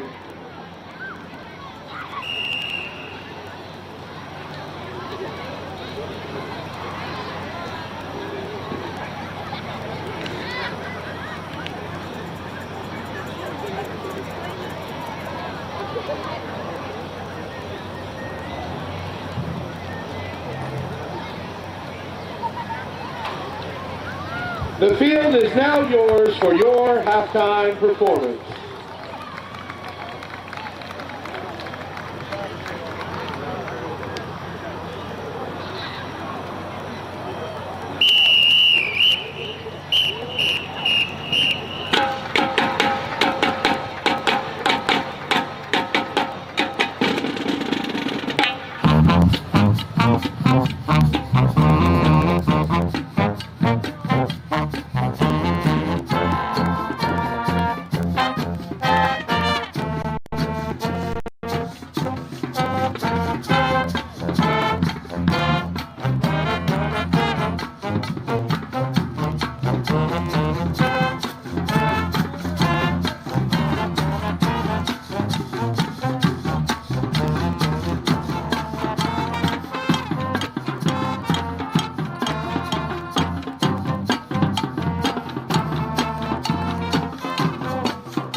You should do that. When you're talking. You don't get no PT tomorrow. You don't get no PT tomorrow.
We switched all the way back to Lincoln. Like, when you plug it in, we immediately started better. I need it. All right.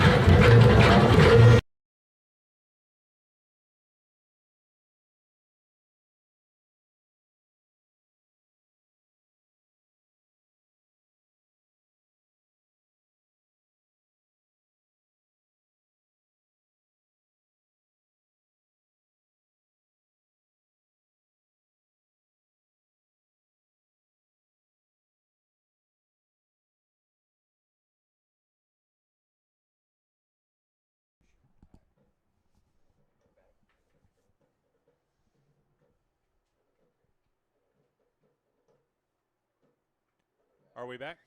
Okay. Well, we had a little bit of an issue there. Something happened with our booth camera, and we were trying to fix it, and all of a sudden it brought us back to you watching from there instead of Jeff down on the sideline. But we got a good portion of the band halftime performance. Jeff's still down there. See if you can go to him now. He's closing in. He's actually, yeah, he's moving. Come on, come on. Oh. There we go. Just in time for the breakdown. So we're going to bring it back here to the booth. Mr. Price is back in the booth.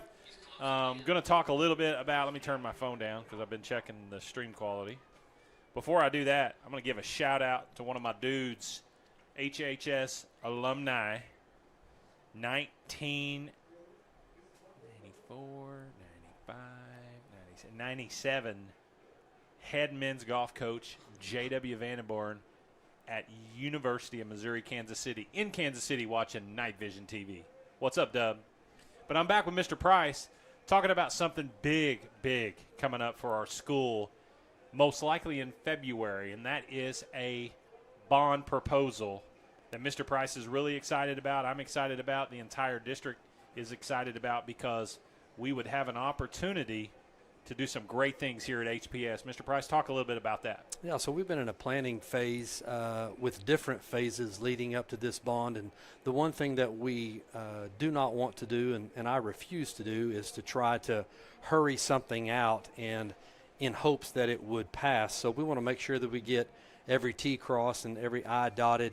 We've been relentlessly planning for some improvements across the campus, not only with our principal team, but also principal design and our architects, our construction manager, looking at different options. And then we'll be moving that forward with the board to be involved, no doubt, as well, to get everybody lined out in the directions that we want to go. But an oversight is just making sure that we have the highest quality that we can produce, not only for our students, but our staff and our community to enjoy.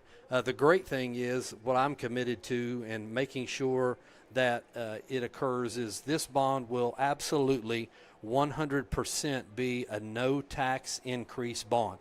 And so when we put our money into our school, there's not going to be a tax increase to be felt at all. We just continue to roll the way we are, and we look to spread that improvement across the entire district, from our elementary, which we were already able to put a new roof on with some insurance money. I did a reevaluation of an insurance claim and found a large sum of money that we were able to help through the district.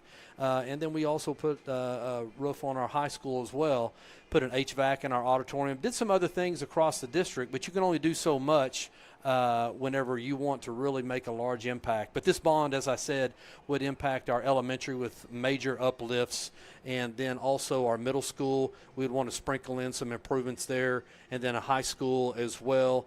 And then it also filters down into a facility that is used by everybody, and that's our auditorium, the Owls Ghostly auditorium there, where we'd love to have new seats and new lighting involved with that.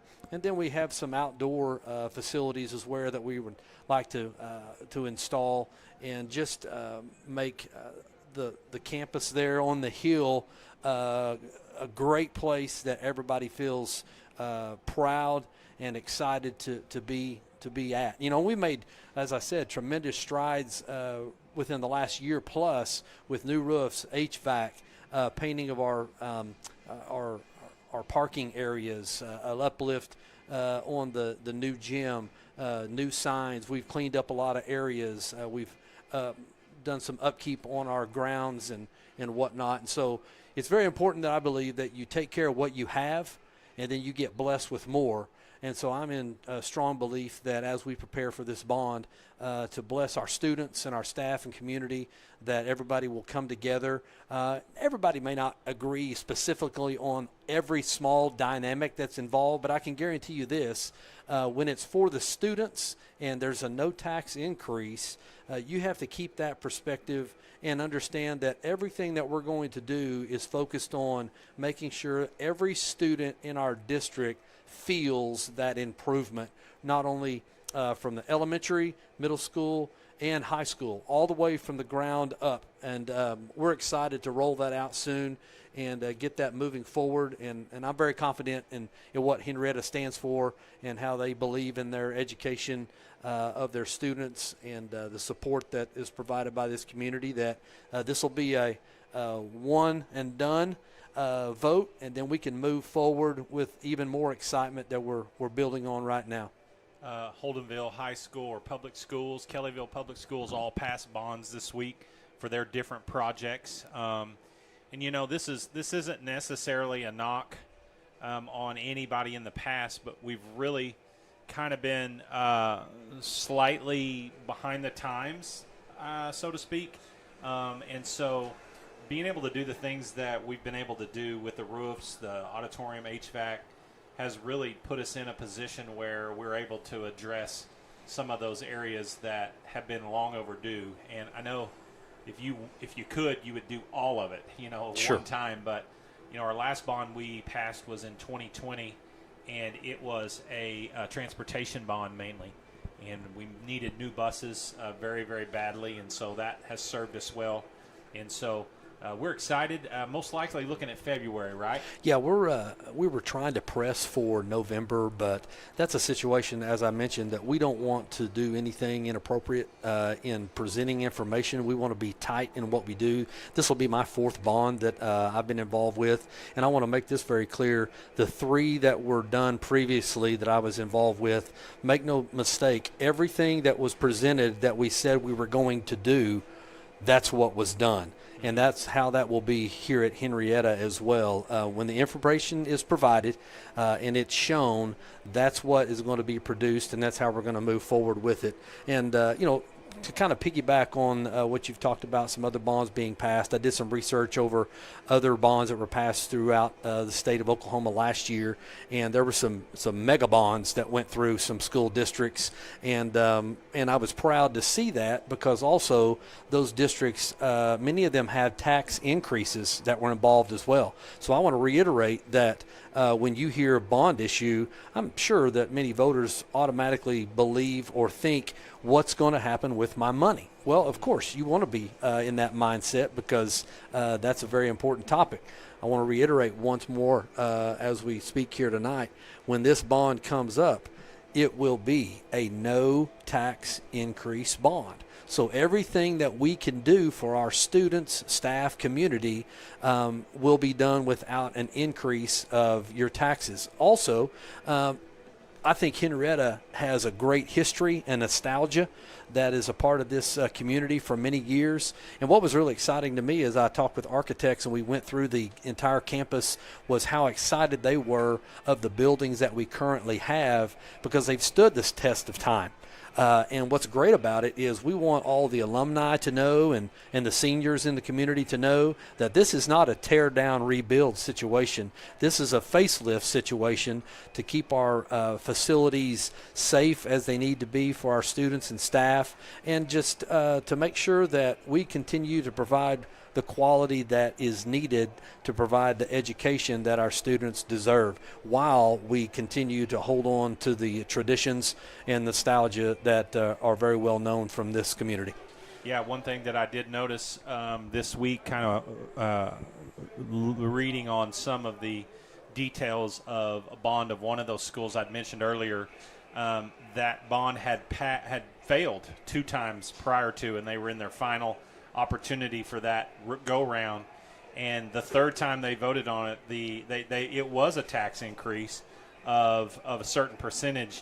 By the time they got around to the 3rd vote, that increase had increased. They did pass it this time, but if their community would have done it from the get-go, those property taxes would have been about, I think it went from it would have been $24 a year more, but now it's $56 a year. And if you think about it, that's a pretty good investment into our school district, and because a great school district drives property taxes up, and that's what we're trying to benefit everyone here in Henryetta, and our kids are absolutely worth it. So we're going to be starting that campaign here as those details become more and more concrete and set in stone as to exactly what that bond's going to cover.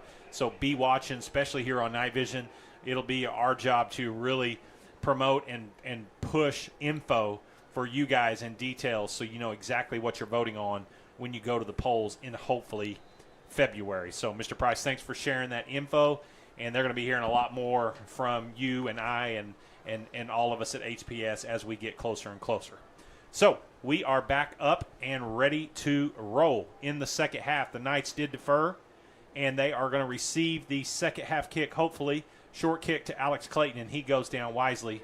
Alex, not a young man that touches the ball very much, and he did exactly what he was probably coached to do, right at the 35-yard line. And I don't know, my mic seems a little weird. Just sounds a little hollow. Does it sound different in your headset? I'm good. First half? Yours sounds loud and clear. Mine, I feel like I'm in a barrel, but hopefully you guys can pick me up here. There we go. I'll get a little bit closer. So the Knights coming back out in the 3rd quarter, down 6. kind of a back and forth first half there. A few turnovers, one that cost the Knights there. Oh, my gosh, I shouldn't have said the word. Oh, thank goodness, that's an incomplete pass. So miscommunication there. We tried to run that little motion sweep to Nady. And Kona just tossed it up, and Nady, I think, was already past him. So no loss on the play, no loss of possession, 2nd and 10. This first drive here in the third quarter, very important for Henryetta, because it kind of feels like one of those games, Mr. Price, that if either team gets up by 2 possessions, it might be a chore to come back and square it up. Yeah, the scoreboard's definitely not lighting up right now, so we at least need to flip the field, worst case scenario. Hand off to Will Perez. Nice job there, a little extracurricular. And there's the flag, as there should be, Coach Bean. And it's just going to be important to see who they call it on. Our guy had his hands up. I think that was a Beggs player that was driving one of our Knights to the sideline. Unless they call, so many times in these situations, you'll end up seeing an offsetting scenario. This guy is pointing to the north, which would be good news. Dead ball, personal foul against the Demons. Now, interestingly enough, the young man who was on the receiving end of that was Tucker McManus, who is an offensive lineman on this side of the field. So Tucker was engaged with his dude all the way down the field. And quickly, tempo, the Knights, they get an offside penalty, and Beggs just still not watching the football, and we'll take it. So the 7-yard gain by Perez and tack on the 15, and then another 5. So 27 yards positively here for Henryetta, and they are in Beggs territory at the 40. That's a great mental game played by Coach Adler right there to create some anxiety in the moment on Beggs, and they flinched and reacted. We'll take that 5. So 1st and 5. Perez, pistol look, slides to Nakona's right. Handoff to Will. Following his blockers there. Nice pickup of 3. Especially when it's 1st and 5, because that sets up 2nd and a long 2. Maybe he only picked up 2. 2nd and 3. We're always just a little bit delayed by putting the down marker and the line of scrimmage down. This is a prime opportunity to keep that ground game chunging, no doubt about it. Well, last time we were in a second and short 4, we threw it deep. Not this time. Give to Miko. He cuts back up against the grain, breaks a tackle, runs over a guy, gets down to the 30, and a flag on the play. I think that was going to be a face mask against Beggs. You know, I always hate to think that officials at times keep score with the penalty yardage. So the more that rack up on, sideline warning. The more that rack up on Beggs, you'd like to think that they're going to try to even it a little bit. This looks like this is going to be a warning and not a penalty. I think maybe the side judge on that side bumped into a Beggs player or coach. I was always a purist on the coaching side that I wanted to believe that officials or referees were just going to call the game and not get in the bounce back and forth. That's our hope there. I'm gonna believe you that you are on to something there, and that is exactly what's going to happen, as long as we don't start doing stuff to get called. Here we go, 1st and 10. Hand off to Miko. Again, breaks one tackle. He's got room over the right side, and Miko is kind of bouncing it out, trying to get out on the highway there. He's doing a tremendous job as a strong runner on the outside. He's going to learn as he gets older, too, that the way they're going to try to take him down is go low, and he's going to create a new move called the hurdle. Start saying, you're predicting a hurdle, aren't you? Not now, because he just ran off the sidelines. We're going to line up in Wildcat here. how big of an old boy are you formation is what I – no, not Wildcat. There's Nakona. Oh, God.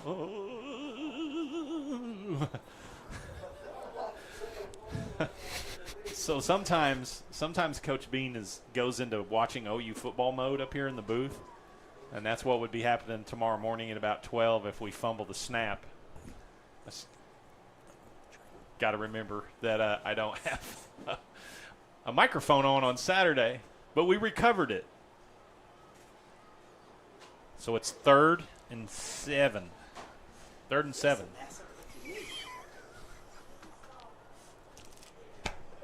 Ball at the 27-yard line. So big down here for the Knight offense. Handoff to Perez. There's a little hurdle action. He's out over the 25. So it's going to set up a very, very dicey 4th down here when it felt like we were in control. I feel like we got shorted a down. No, we didn't, because Miko had like a 6-yard run, and then we lost on the fumble, and then that run there. So 4th and 5, closer to 6. 8:15 to go. Knights churning out 4 minutes on this first drive, keeping the ball out of Beggs' hands. They need to do a little Beggs magic here on 4th down like they did on that last drive of the first half and extend this drive here. And the Knights call timeout. Coach Adler knows how important this 4th down is, and he did not like what Beggs was giving us formation-wise. Great drive here, milking the clock and flipping the field, but it would be outstanding to pick up the first down right here and keep this drive going. Well, the other thing, too, is we've fumbled the ball twice in this drive and been very, very fortunate not to have lost it. Again, nice turnout here by Henryetta. Look at all the people down there in the north end zone. I don't know that I've ever seen those bleachers there down here against the rock wall completely full of people. Yeah, they're packed in.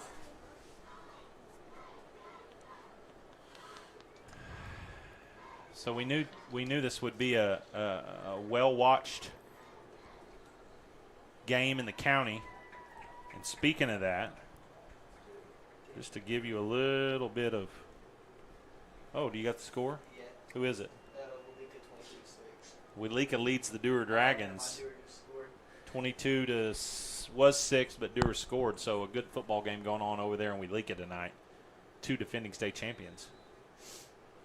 Whatever the play call is here, it's critical to have some basic ball handling skills. Catch it first, then let's make a play. Nice coverage. We're going to throw it deep, and that's not going to do it. Nowhere near a receiver. And so on 4th and 6, the Knights go for 6 points instead of 6 yards, and the ball's going to go over on downs.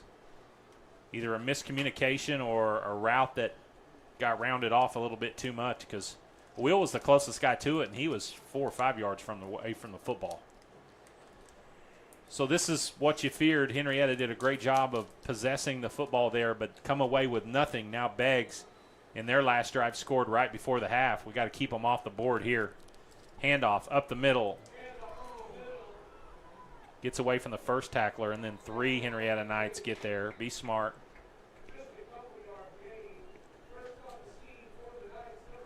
Two-yard gain, we'll call it.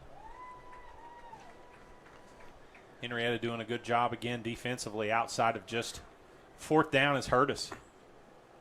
This deep, there wouldn't be a 4th down. We got to keep them behind the chains here. Pin them back, make a punt, good field position.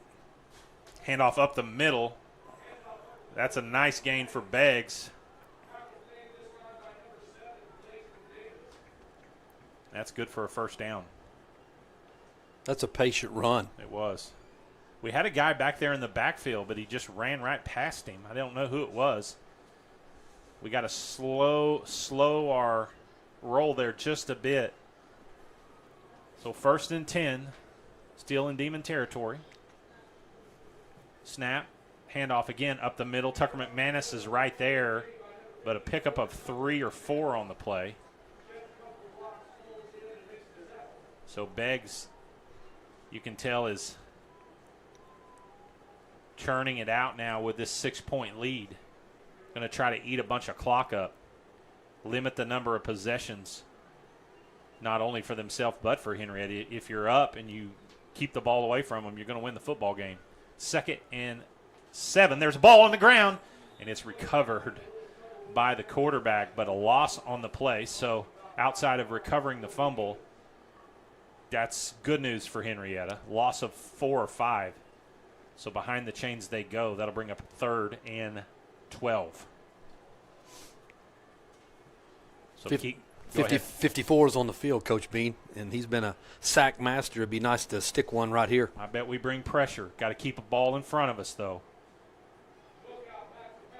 Oh, nice job by Landon Jones with his hands up there to kind of, I don't know if he deflected that pass or he just kind of messed with the vision of that defender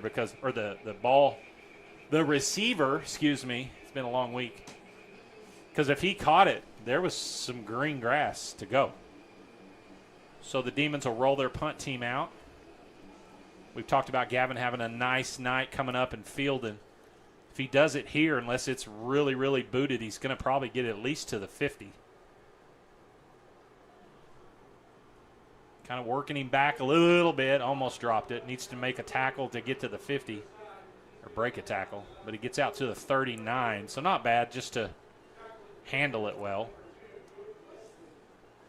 Good punt by the Demons. So both offenses exchange possessions. Nothing doing. Just an old school football game, 12-6.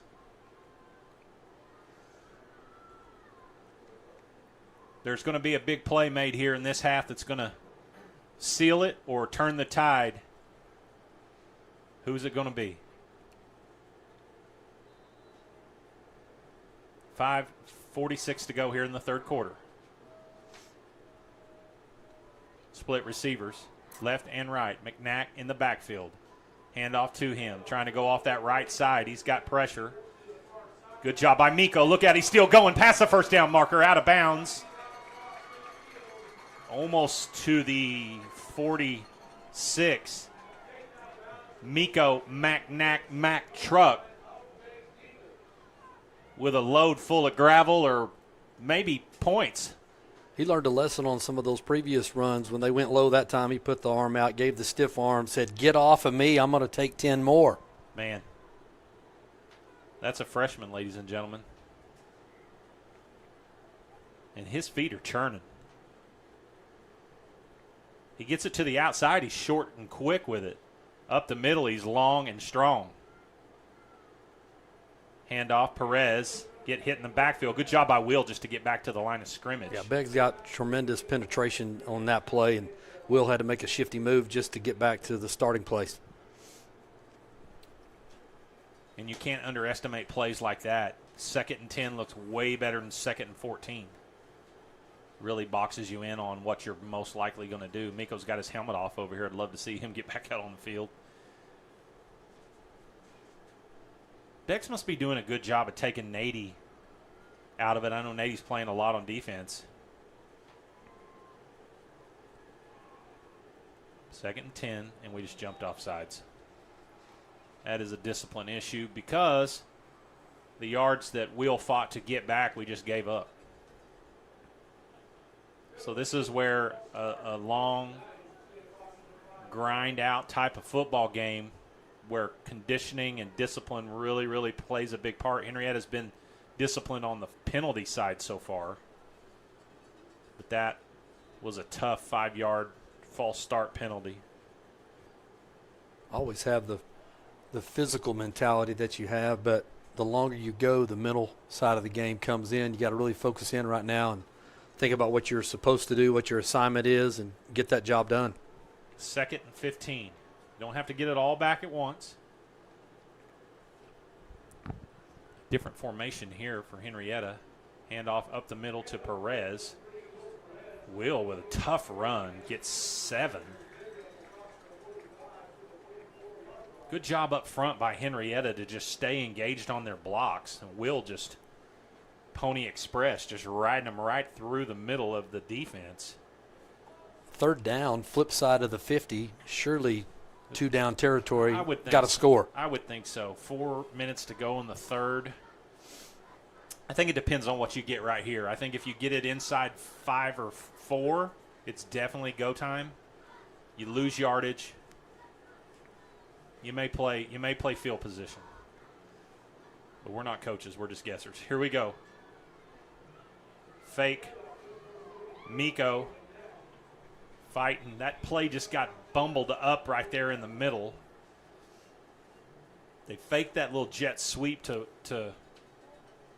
or pitch pass. What do you call that? Is that what that is? It's motion. It counts as a forward pass actually. So we're going to get our result or our answer, and Blaze is over here with his helmet off, so we're going to go for it. Probably going to try to draw him off sides here. Need to get the ball to Nady out here in the flat. Let him go to work.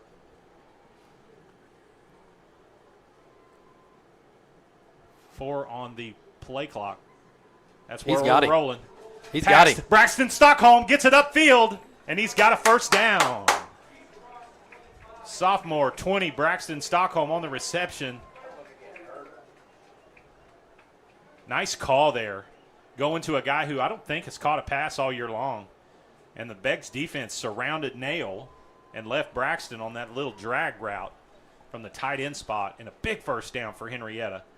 34-yard line. Beggs came with the tackle with a vengeance, no doubt about it, but our player did not shy away. We got just enough for the first down. We're marching. Kona rolling left, pressure, spins, back across. Nice pickup block there by Hazen. Pass, wheel, caught, look out, H-Town, touchdown. Outstanding pass by our quarterback, and Will makes a great adjustment to the ball in the area.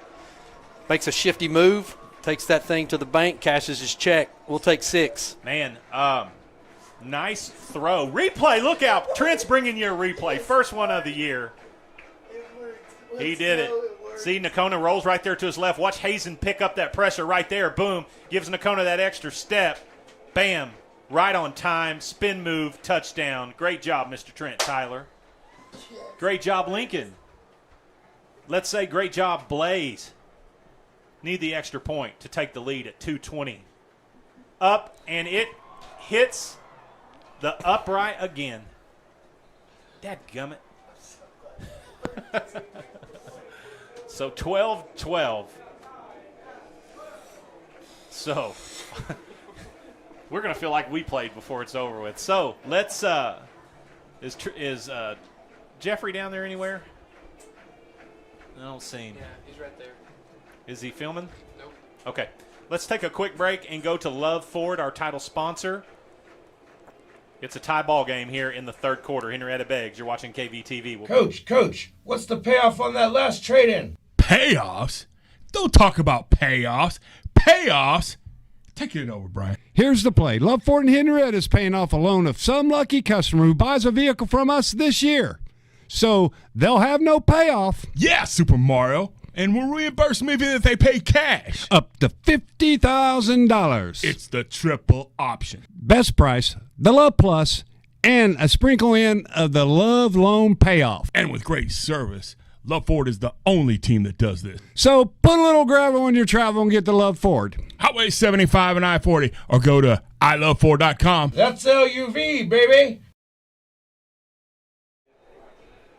And we're back. Kickoff. Fielded by Beggs at the 30. Hits it up the middle. Tackled there at the 47. So Beggs possession. Henryetta. That was a 34-yard touchdown strike from Nakona Johnson to Will Perez. And it's a new ball game. 2:15 to go here in the third quarter. So far, I hate to say that it's not billed to what we thought it would be. Just a good high school football game. Not a lot of fireworks, but both teams running the ball hard, throwing it well when they need to. Beggs, 1st and 10. Handoff, pressure up the middle, gets by the first tackler, and he, nope.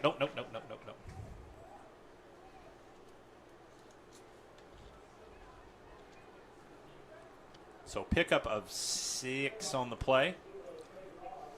Man, and we were right there to make a tackle for a loss, but we just can't get him wrapped up. 0, Trey Ross, who was banged up a little bit his last run. Didn't look banged up there. And he's tripped up in the backfield. There he is, 54, Tucker McManus. And he is an animal right now. Mr. Price, he worked his tail off in the weight room. Heaviest power clean at the Summer Pride night this summer. Yeah, an offensive line from Beggs there pulling left hard. 54 recognizes that, shoots that gap, straight line, gets the shoestring tackle. That's a great way to take care of speed, is just get it on the ground. And here's a little noise from the Henryetta crowd. 3rd and 7, pass incomplete.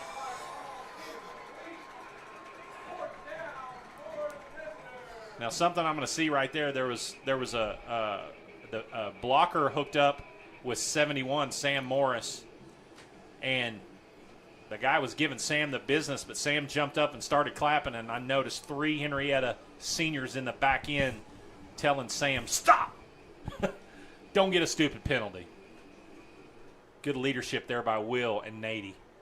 So Beggs set to punt. Ball spotted at the 50, going to punt it from his 46. Another good angle punt. We got a lane. Look out. Fix it. Going full speed. Out of bounds. And Gavin with no fear of dropping that football or getting leveled. And he is literally catching it at top speed.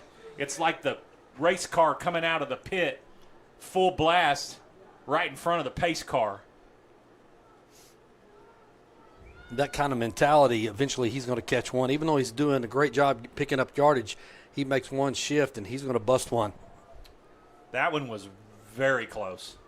So 1st and 10, Henryetta offense back on the field. Ball at the 43-yard line. 1:24 to go here in the 3rd quarter. Handoff to Perez, waiting for a block, gets one. Good move. Great job by Will. Picks up 5 on the play. We'll call it 4, long 4. And Will literally is just Jacob Curtis, 52, doing a good job out in front of Will right there. Will's being patient, letting his block extend, and then trying to make a burst. Of course, that was an outstanding tackle by Beggs, but we'll take that 5 yards every time. Every time. 2 plays, first down, let's go again. Will off the field here, getting a little break. 44, Mack Truck back in the game. 2nd and 5, ball at the 47. Check that 48. Handoff to Miko. They love that right side with him. Makes one guy miss, gets it out past midfield. Pickup of 2 or 3 on the play. And through that mob of players, I saw Miko with the quick feet and the hurdle. Just trying to look there who we are on that right side of that offensive line that we are just, Miko's a little banged up. As you said, doing a lot of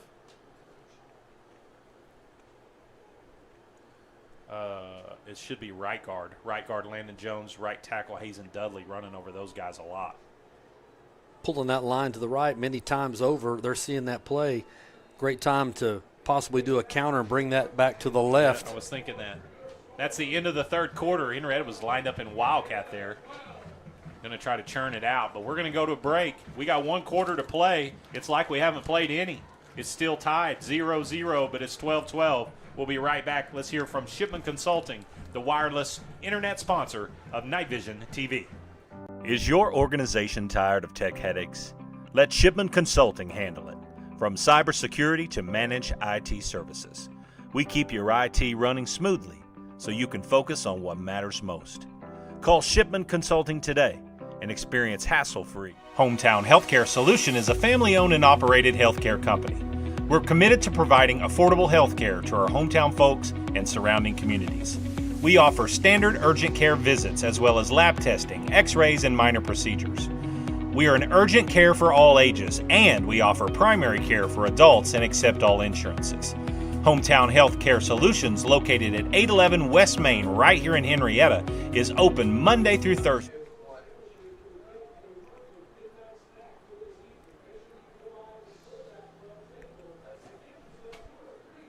He's not connected.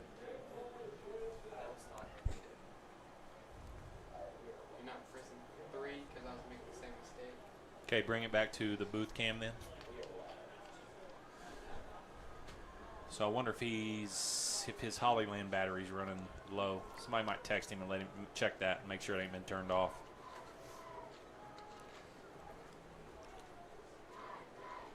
So ball on the 50. Henryetta now going to go to the south. Student section still up. Still up. Got the hard hats on down there. Men at work. Look out. Taking care of business.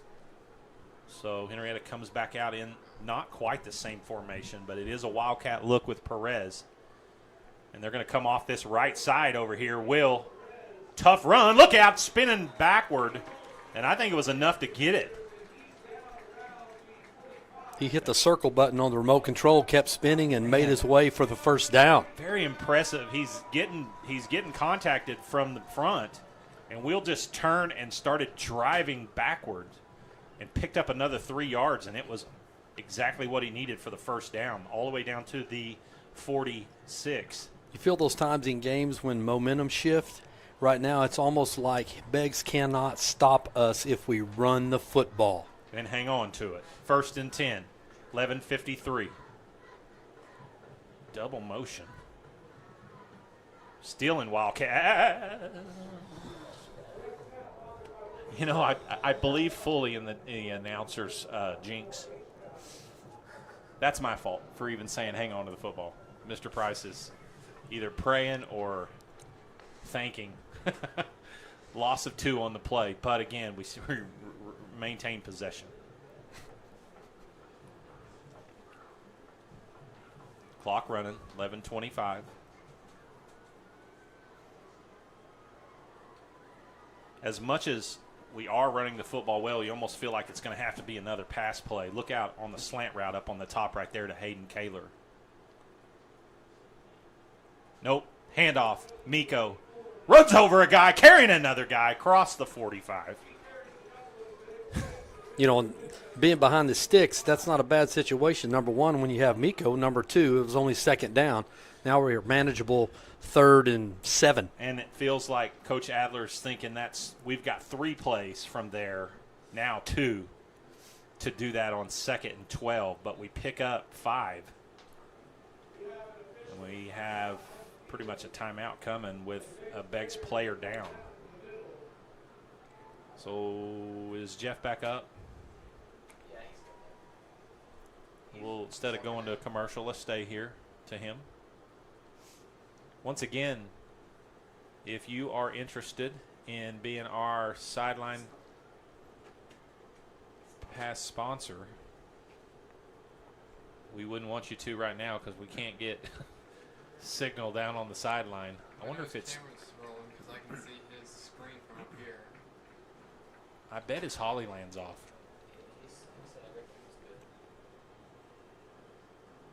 Something's come unplugged.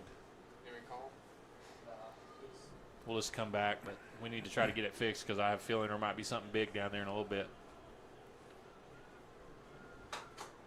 Wonder if he's accidentally changed channel, or is it here? It's channel 6. It says no video.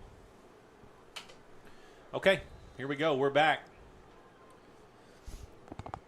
3rd and 8 in Demon territory at the 43.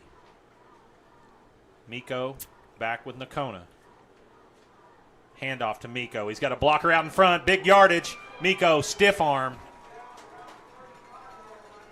You can't stop him. You can only hope to contain him. How impressive has he been back there? And don't sell Will short, but 3 and 44. Give me some more, baby. And we're just coming right every time, almost to the point of telling Beggs, we're going to do this, and whenever you try to stop it, you won't. Clock stops. Now they're telling him to go on the play clock because he went out of bounds. I agree. A little cutback action here may be big in just a bit. Oh, we're going to let it go. Nakona, quick pass. Nady. Whew. In and out of the hands of 13. I like the idea, kind of lulling Beggs to sleep with the run game And if Nady hangs on, that's a pickup of 5 or 6, which just plays into down 2. Next. And again, most likely we are in 4-down territory. And if anything right there, that keeps Beggs honest. We've been pounding it on the ground. We are fortunate that wasn't picked off, but we'll take that and line up again on 2nd down. Let's see if we can make something happen. 2nd and 10. Clock stopped on the incompletion. Motion to the left. Nail. Hand off to Perez. Up the middle. Is going to pick 2 or 3 up.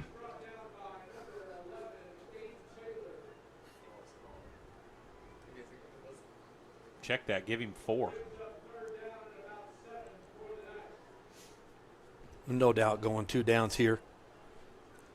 For sure. And really as much time as we ran off the clock in the second half, if we take the lead. I know Beggs is a deep threat team as well, but here we go. 9:37 to go. 3rd and 7. Hand off to Perez. Down to the 30. Didn't pick up quite as much as we would have liked, but that'll set up a 4th and 5. So another big 4th down here. Last time we hit Braxton on the little under route. So it was a big pickup that turned into points. Our freshman back here is always a threat, no doubt about that, but you get the quarterback out on the edge right here and have a double threat with a pass or pump and run. Look for Blaze Hill, number 18, the tight end right here. Henryetta trying to draw Beggs off sides. Much better discipline by the Demons there. Snap. Nakona, nice protection. Hits Kevin, open 20, 15, cut back down to the 13. Felt that play coming, get the quarterback on the outside, give him some room to work. He can either tuck that and run or make the throw. Makes the throw, hits the target. 1st down, Henryetta. Brother to brother right there, and that showed Nakona's quick release and arm strength because it zipped right past the defender who went for the interception. And Gavin, it was catch it or die. And he caught it. Wildcat, 1st and 10. Perez up the middle, follows Humanity down inside the 10-yard line. And there was some large lads going to work right there in the middle. 56, Zane Kaler, the center, leading the charge. Pickup of 5. Beggs trying to run dudes on and off. That's going to be pre-snap on the Demons. And that previous play up the middle, I would just say that's the definition of an amoeba. The definition of do it again. Beggs called timeout. But Henryetta don't care. Look at them. They're trying to fire people up. And my thought is if you're in the bleachers, get up and yell. Get after it. Show them boys appreciation. You guys at home, you can do it too in your living room. 2nd down and 6. 3 downs right here. Keep the ball moving. Keep the clock rolling. Punch it in. 2 words, ball security. Ball security. You're not supposed to say that. Remember, don't announce or jinx it. I was in coaching mode there. It doesn't count as an announcer. You're saying on air what you would be saying in the huddle right now.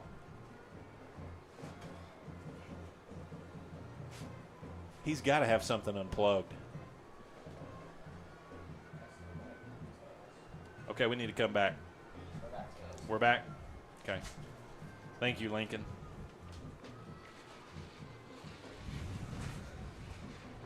Here we go.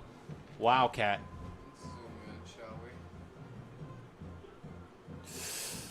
Will. Still up. Down. Touchdown! H-Town. How about that pause? I tell you what, it looked like Will was going to run out of bounds, and then he just literally stopped and dove straight forward inside the pylon. And we talked about Miko in the game that he's having. Is that Will down?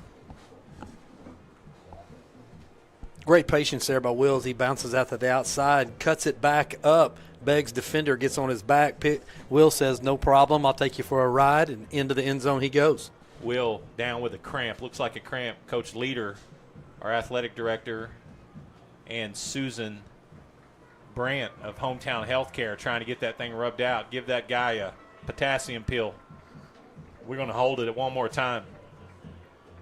Coach Swallow giving him a little something right there. What's your call right here, Coach Bean? We're up 6. We've had a little difficulty with the extra points. Do we go for 2? We go for the extra point? The guy that you would run it with,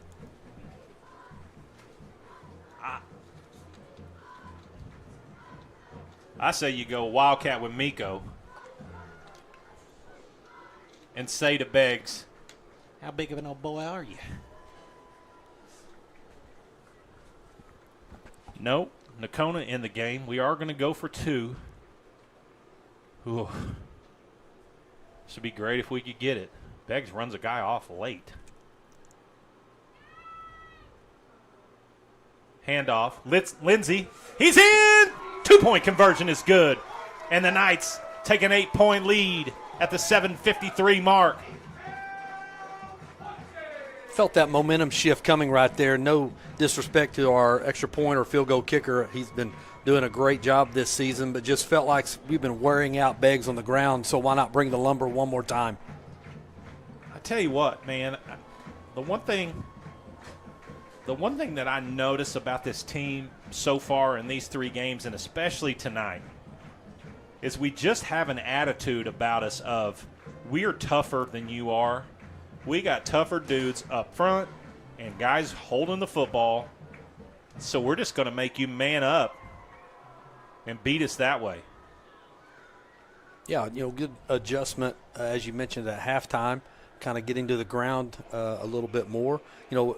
Previously at the Kellyville game, I was able to attend that. We went air flight many times, but needed to do it and had that opportunity. Great adjustment by Coach Adler here at halftime to just put it on the ground and pound, and here we are up 20-12, 7:53 left. Let's go Knights. Not that I am going to take credit for calling it about what we would do in the second half, but Coach Adler mentioned it in the coach's show. I think it was in the coach's show, or it was just me and him after the coach's show. He just said, we're going to challenge our offensive line, and we're going to play big boy football. Ball is up. That ball's going to bounce. And that was trouble for Beggs. Almost nobody ever even picked it up. So nice kick there by Blaze, and we're one bad bounce away from having the football back. Actually, it would be a good bounce for us, bad bounce for Beggs. So 7:48 to go. Lots to play here. But Beggs just looks like their daubers in the dirt a little bit here. That's an old school reference. People at home going, dauber in the dirt? What does that mean? So 1st and 10, Beggs, ball at the 35. 7:48 to go here in the 4th quarter. Band playing, cheer getting after it, handoff up the middle, look out, 54, Tucker McManus, defensive player of the game in my opinion right now. Chucked that offensive lineman, pushed him to the side, nose for the football, drives him in the ground at the 30. Let's go. Man, Tucker's just, dude is getting it.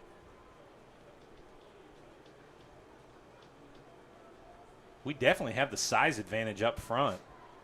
Landon Jones, Sam Morris, and Tucker McManus, those down 3 defensive linemen. Then you got Miko out here on the end. And Lindsey and Stockholm at linebacker. Those guys are playing great. Quarterback back to pass. Going to try to get it all back now. Overthrown. Good job by Gavin. Nice coverage.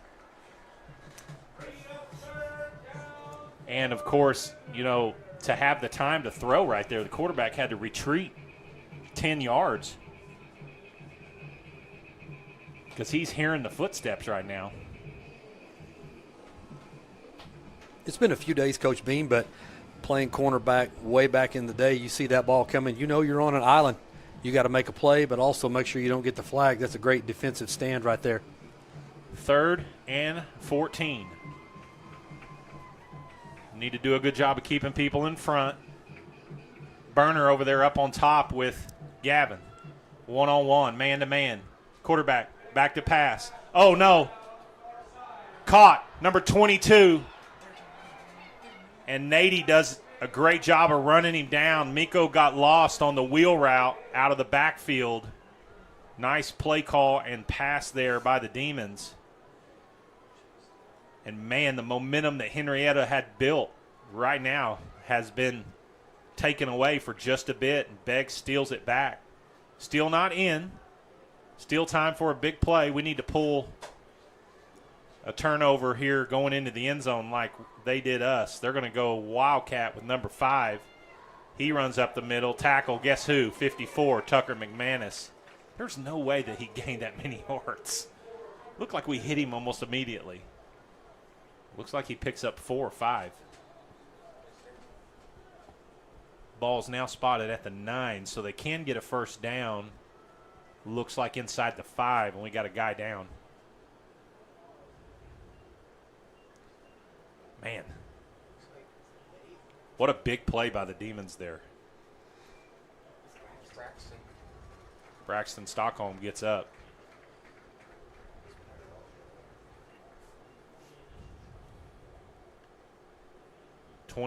Sophomore played a lot tonight.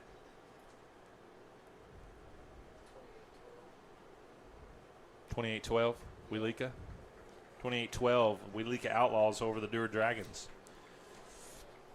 Of course, that game played out with Weleeka on top last year, and both schools ended up going on to win the state championship in their respective Class B 8-man districts.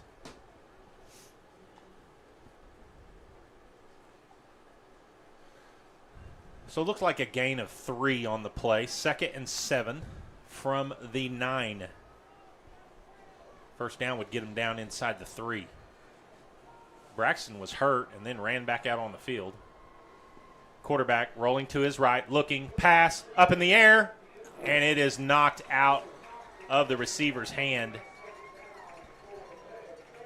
So 3rd down. Great defensive play right there. Thought we might try to go up and high point the ball, but we'll take the incompletion, set them up for 3rd down and 7. 6:23 to go. Definitely too much. Oh, look at the trips bunch set over there on the right. Henrietta's not, we don't look like we're in position to defend it, are we? Yeah, we've got a guy in the end zone. Bad snap. Quarterback handles it. Pass. Thrown. Overthrown. So it'll bring up 4th down. The snap really set Beggs out of time there. Before they started that play, I noticed Nady was here one-on-one, knew he had to be alert. Fortunately, he got a little help with the quarterback on the missed snap. We'll take that 4th down. Got a chance to make a huge stand right here and turn the ball over. So that trips bunch set over there to the right was a decoy trying to get a one-on-one over here on the left. And again, like you said, the snap just made a big difference. And Beggs is going to call timeout to talk about this big 4th down, which they were really successful on in the 2nd quarter, excuse me. Let's go to Principal Design. We'll be right back. You're watching KVTV. Principal Design is your school bond and storm shelter expert. As a full-service architecture firm, they specialize in K-12 education and county municipal facilities. From long-range master plans to safety and security, you can expect from your architect at Principal Design, or by calling them at 405-615-3454. That's 405-615-3454 for Principal Design.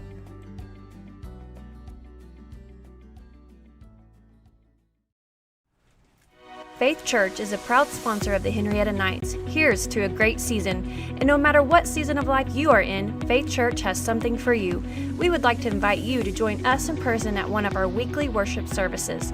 On Sundays, we have traditional service beginning at 9 a.m., followed by our contemporary service at 10:30 a.m. Sorry about that, Faith Church. Coming back because we got a big 4th down upcoming. Ball at the 9-yard line. 6:18 to go. Wildcat formation. Watch the jump pass. No, not a Wildcat formation. Do not tell me. Turn, Nady. He's touchdown.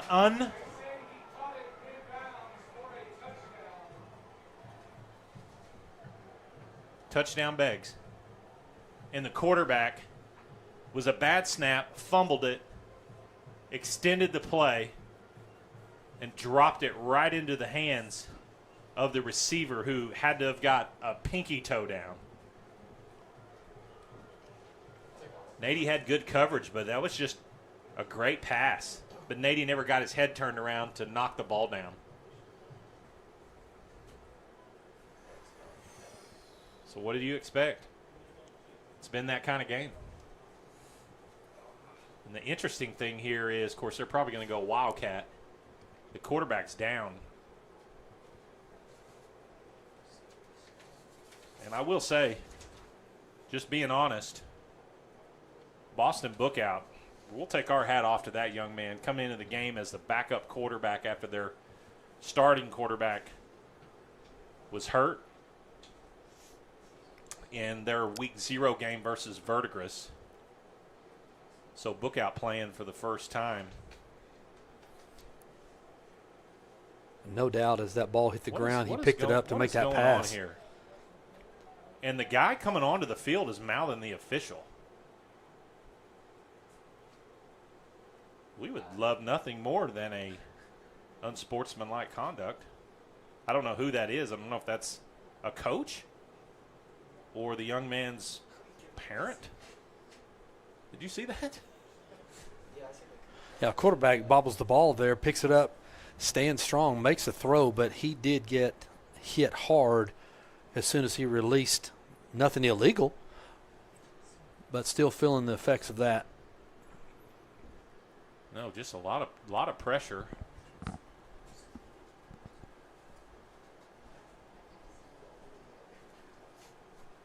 Trent's over here. I don't know what he's trying to say.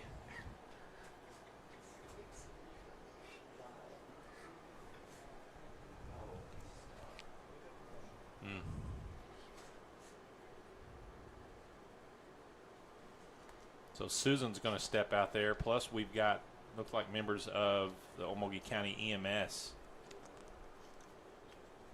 Yeah, let's go to commercial. We'll be back. You're watching Night Vision TV would like to extend their sincerest appreciation to Love's Travel Stops for their generous donation to Henryetta Public Schools.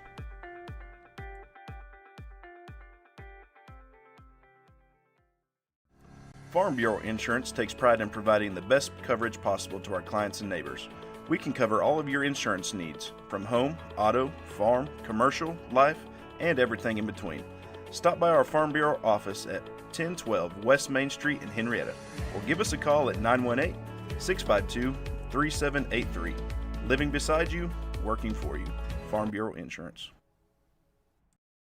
Life doesn't wait for you to slow down. When you're moving fast and something doesn't feel right, Advanced Orthopedics of Oklahoma is here to help you stay in motion. Through our combined expertise in orthopedic surgery, non-surgical medicine, and comprehensive whole patient treatment, our team has your back and every other joint too. Ready to get back out there? Visit AOOK.com and let's move forward together. Advanced Orthopedics of Oklahoma. Heal, recover, advance. Henryetta Public Schools would like to thank Golden Pony Casino for their donation of our H-Town Proud Night bottled water sold in all of our Henryetta Night athletic concessions. The American Exchange Bank has been the pillar of this community since 1933. This bank has a great future.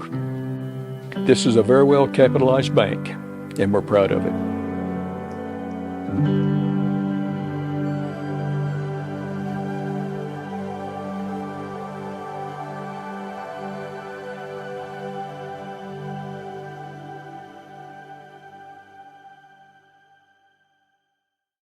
Coach, what's the payoff on that last trade-in? Payoffs? Don't talk about payoffs. Payoffs? Take it over, Brian. Here's the play. Love Ford and Henryetta is paying off a loan of some lucky customer who buys a vehicle from us this year. So they'll have no payoff. Yeah, Super Mario. And we'll reimburse them even if they pay cash. Up to $50,000. It's the triple option. Best price, the Love Plus, and a sprinkle in of the Love Loan payoff. And with great service, Love Ford is the only team that does this. So put a little gravel in your travel and get to Love Ford. Highway 75 and I-40, or go to iloveford.com. That's LUV, baby. And welcome back. Beggs quarterback, Boston Bookout, being carried off the field. Almost makes you think it was a lower leg injury for them to carry him off like that. We were afraid that it could have been a head injury, which you're always so scared about in this day and age. But hats off to that young man. Great play to get that ball to his receiver for a touchdown with potentially the opportunity to get the 2-point conversion. What's this guy doing? That's the Beggs superintendent.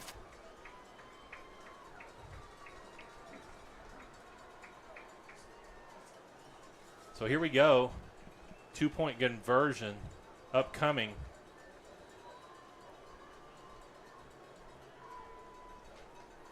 Motion, snap, quarterback rolls to his right, looking. Pass is knocked down. Hayden Kaler, number 5, steps in front of that one.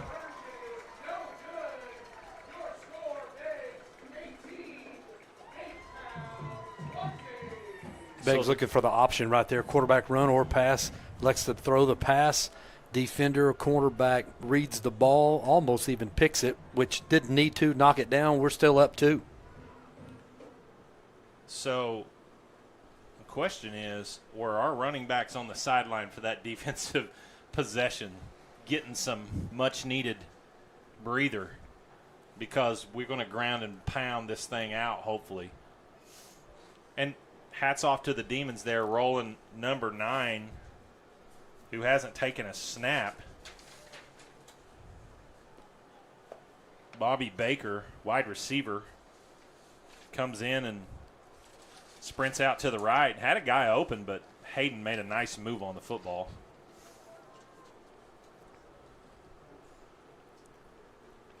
Always kind of gives an insight into a coaching staff when you're down to your third string guy, how much time those guys are getting in practice to be prepared to come in a big moment like that, unfortunately for Beggs. And so it looks like we were still kind of held up here a little bit. I don't really know what's going on. The White Hat's over here with Coach Adler. So I'm wondering if they're not going to bring the EMS over for Mr. Bookout.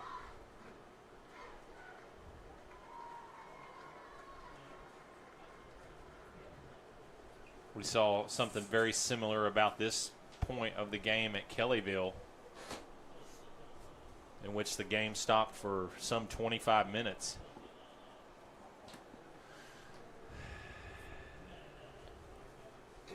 And what has been a great football game is just kind of pause button right now. Beggs with a little momentum, but not getting the 2-point conversion gives the momentum back to Henryetta, but nobody's really got it at this point because everybody's just not playing. Looks like Coach Johnson down there potentially, I don't know. They're going to start clearing. I got to feel like that they're getting ready to bring the ambulance across.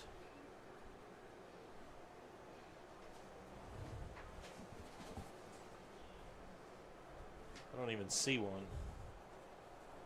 Let's go ahead and go to break. Oh, it's outside there. Yeah. Let's go to break. We'll be right back on KVTV. Is your organization tired of tech headaches? Let Shipman Consulting handle it. From cybersecurity to managed IT services, we keep your IT running smoothly so you can focus on what matters most. Call Shipman Consulting today. Hometown Healthcare Solution is a family-owned and operated healthcare company. We're committed to providing affordable healthcare to our hometown folks and surrounding communities. We offer standard urgent care visits as well as lab testing, x-rays, and minor procedures. We are an urgent care for all ages, and we offer primary care for adults and accept all insurances. Hometown Healthcare Solutions, located at 811 West Main right here in Henryetta, is open Monday through Thursday, 8:30 to 5, and Friday, 8:30 to 3. After Labor Day, during increased peak flu season, We're open on Sundays from 12 to 4. Give us a call, 918-319-5021, or just walk in and let us see how we can help you and your family. Hometown Healthcare Solutions, where our mission is to treat your family like our family. Rustler's Barbecue is a proud supporter of Henryetta Knights Athletics. Did you know that America's best barbecue is located right here in Henryetta? Rustler's Barbecue is open Thursday through Saturday from 11 a.m. to 8 p.m. and Sundays from 11 a.m. to 3 p.m. To place your order for pickup, call 918-650-9800. Rustler's Barbecue at 806 East Industrial Road. Rustler's Barbecue. Rustled right up just for you. Principal Design is your school bond and storm shelter expert. As a full-service architecture firm, they specialize in K-12 education and county municipal facilities. From long-range master plans to safety and security, you can expect from your architect at Principal Design, or by calling them at 405-615-3454. That's 405-615-3454 for Principal Design.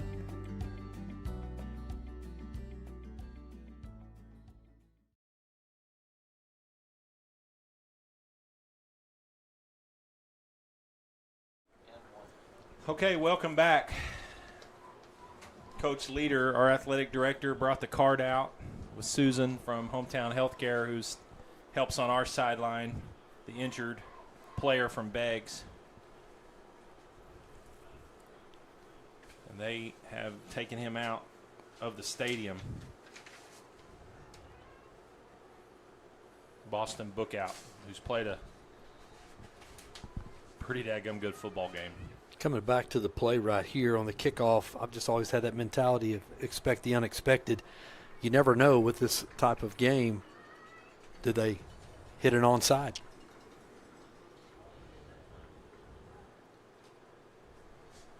Short kick, two Henryetta guys going for it. This is Nakona. Hands team on the field for Henryetta, so we did expect it. So the Knights will have the football, up 2, 6:09 left. And, you know, the thing about situations like this, especially in a one-possession game, does Beggs play extremely motivated right here with their when it starts flashing, we'll put it on there, but we'll lose signal every now and then with it hooked up. Just when you see that battery start flashing, we'll have to hook it up.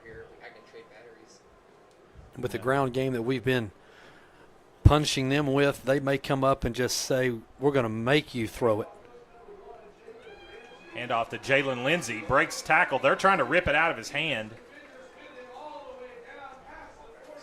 And again, this is the first. That's a first down, H-Town.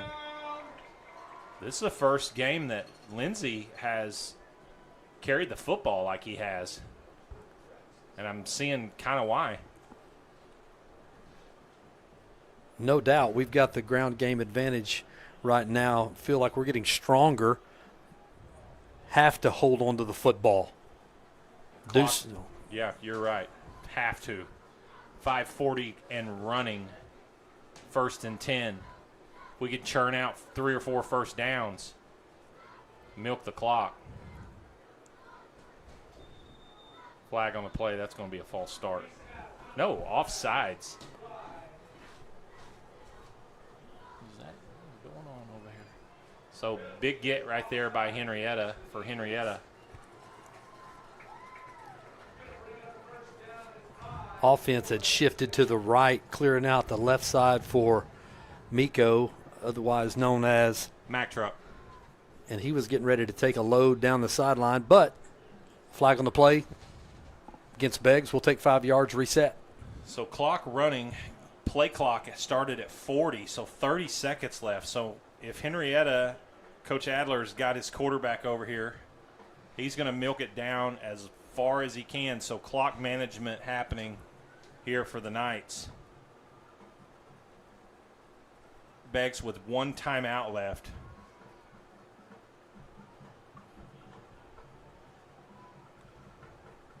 Beggs selling out for the run.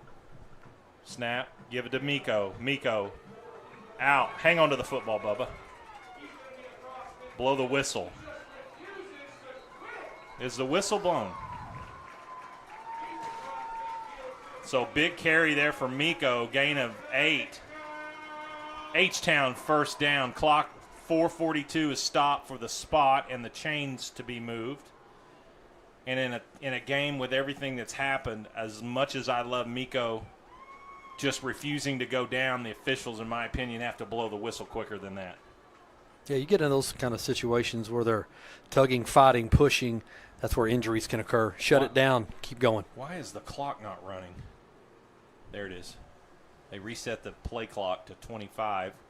Knights taking their time. 4:30 to go and counting. 1st and 10 in Beggs territory. Perez back in the backfield with Johnson. Hand off to him. Stay in bounds. Nice block outside. Stay in bounds. He tried to, but they run him out. But a big pickup of 9. Actually, maybe enough for a first down. Will playing off the receiver's block on the outside, just letting him get set first and bounced it outside. 2nd and 1. Clock running. Beggs still with 1 timeout.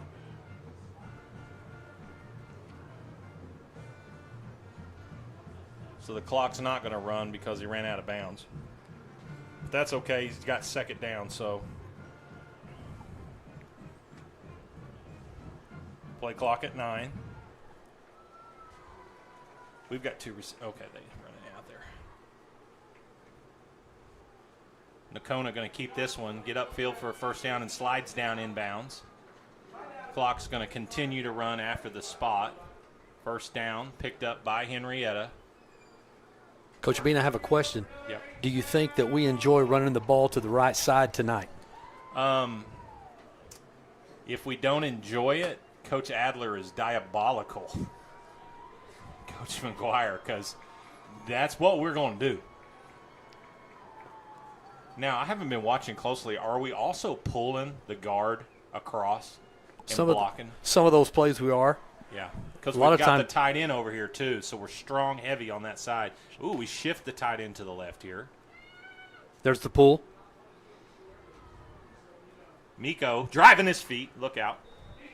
Pickup of 4 on the play. Beggs going to use that timeout sooner or later. So 4:35. We're going to snap it inside of 3 minutes here on 2nd down. And I'm going to say we need 2 more first downs to end it.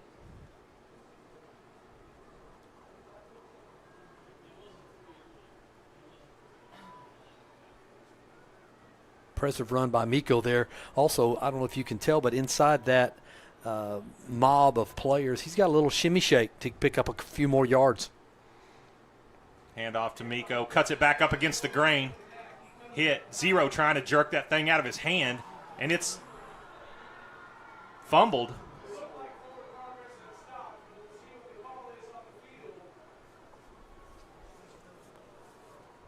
The white hat's holding his hands out, and the white hat, I think, is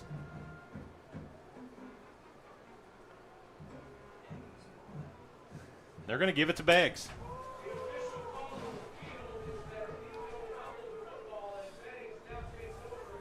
So, worst case scenario right there. We're almost 4 yards from another first down, and Miko trying to run hard, and Beggs did it early in the game, and they just ripped it out of his hand. Although we felt like forward progress was stopped. So Beggs with the football and an opportunity, and the quarterback is going to sprint out, block on the outside. He springs him down the sideline, and he's out of bounds. And ladies and gentlemen, this thing's going to get big, but there's a flag on the play. Flag on the play over there at the point of attack on that block, which I got to feel may be a hold.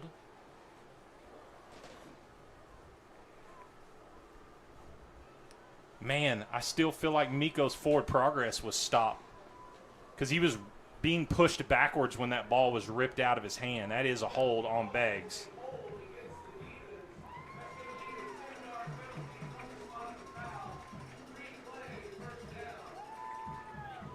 but they just had to do it. I mean, gosh almighty. Well, no fault of our back right there. He's just fighting for yards. And bottom line in that situation, when that forward progress is stopped, you hope that the official will call the play. But that's done and over. Now you got to go win the game. That's right.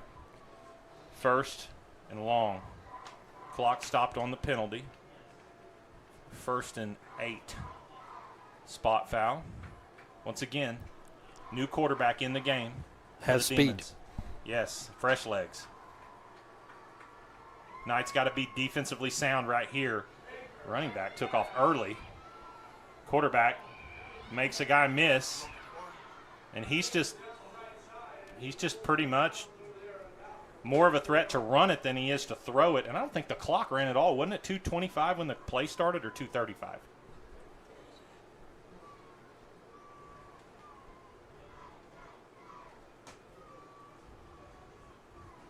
So pickup of 8 on the play. Bring up 2nd and 8.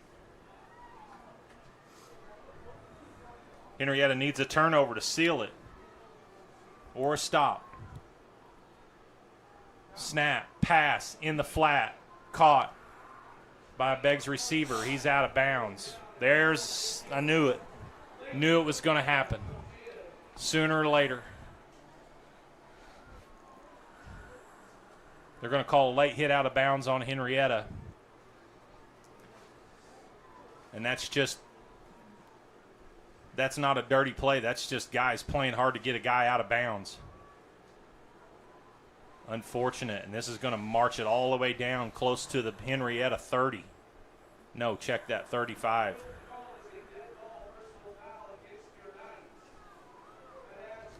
So Mr. Price, this thing's going to come down to the wire. Yeah, it's been back and forth all night. Momentum shifts up and down. Right now we just need a defensive stand. 182 devices tuned in here on KVTV for a really, really good football game.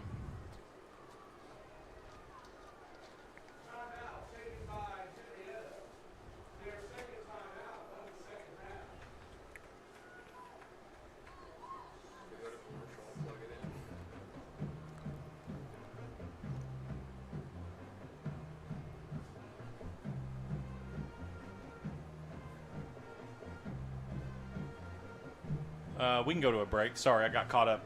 I got about 80 text messages here. Should I plug it in for like 5 minutes? Yeah.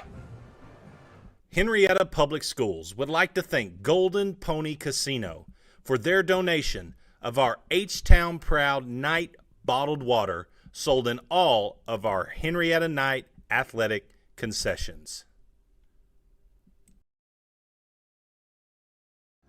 Farm Bureau Insurance takes pride in providing the best coverage possible to our clients and neighbors. We can cover all of your insurance needs, from home, auto, farm, commercial, life, and everything in between. Stop by our Farm Bureau office at 1012 West Main Street in Henryetta, or give us a call at 918-652-3783. Living beside you, working for you. Farm Bureau Insurance.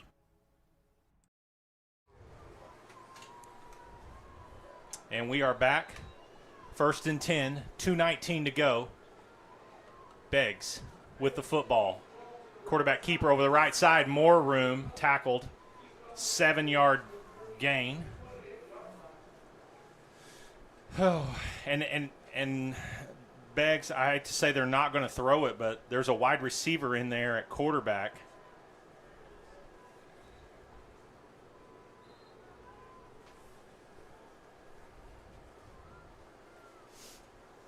So 2nd and 4, 2nd and 3, we'll call it. White hat walking over here, not sure. They're going to want to put some time back on the clock, looks like probably.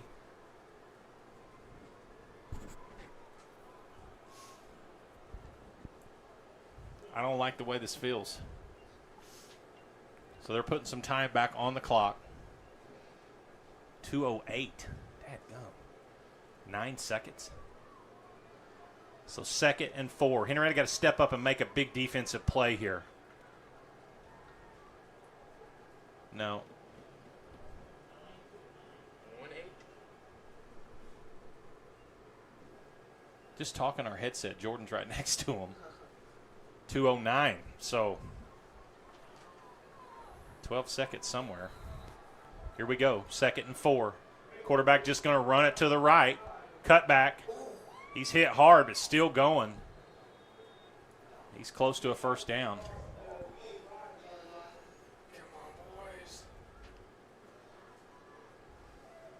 That's been a repeat play consistently right here. Take it to the right, string it out, cut it back, try to pick up some yards. Luckily, he hasn't busted that open. Yeah.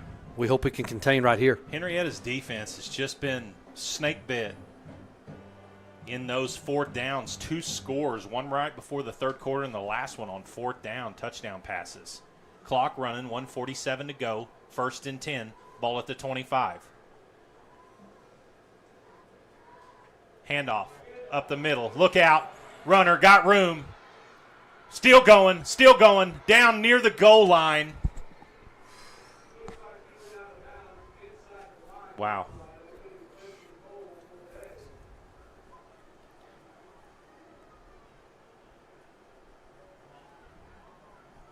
Our silence just tells it all, because it looks like the Demons, they're 2 yards away from taking the lead here when Henrietta was in full control. Up 8. A big touchdown pass, missed the 2-point conversion, and then Henrietta driving in Beggs territory. A forward progress not called and a fumble, and Beggs is threatening to take the lead. 1:21 to go here in the ball game. Timeout, Henrietta. Let's take one with them. We'll be right back. You're watching Night Football on KVTV.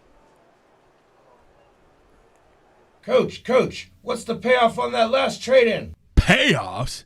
Don't talk about payoffs. Payoffs? Take it over, Brian. Here's the play. Love Ford and Henrietta is paying off a loan of some lucky customer who buys a vehicle from us this year.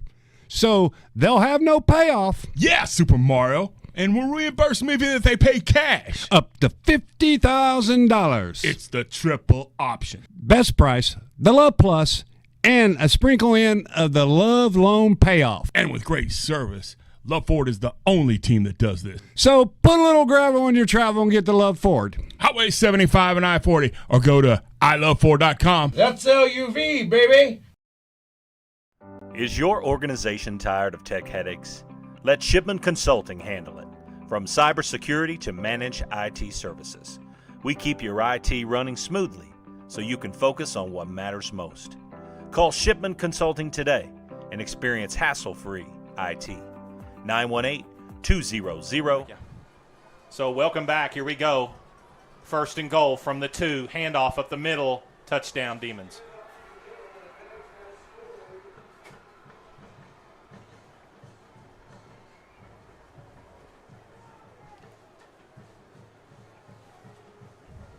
Dare I say as well, you know, the Knights had played pretty clean other than the fumbles. But the officials all looked confused on the fumble a while ago. Like nobody knew what to do. And exactly what I said before, no whistle being blown in that scenario, letting the play continue to go. Quarterback keeper in. 2-point conversion's good. So 20-26.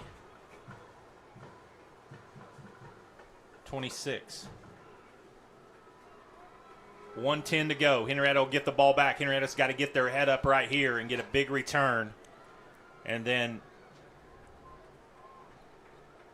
got to get some magic. You can just see the Knights are dejected walking off the field, and rightfully so. They've controlled this football game. But Beggs has made huge plays in big moments. The only positive about that, you know, you never want that team to score, but them scoring that quick, it does give us more time left on the clock, so there is still an opportunity to go back, score again, and put this thing away. Yes, sir, it could start with a big return here.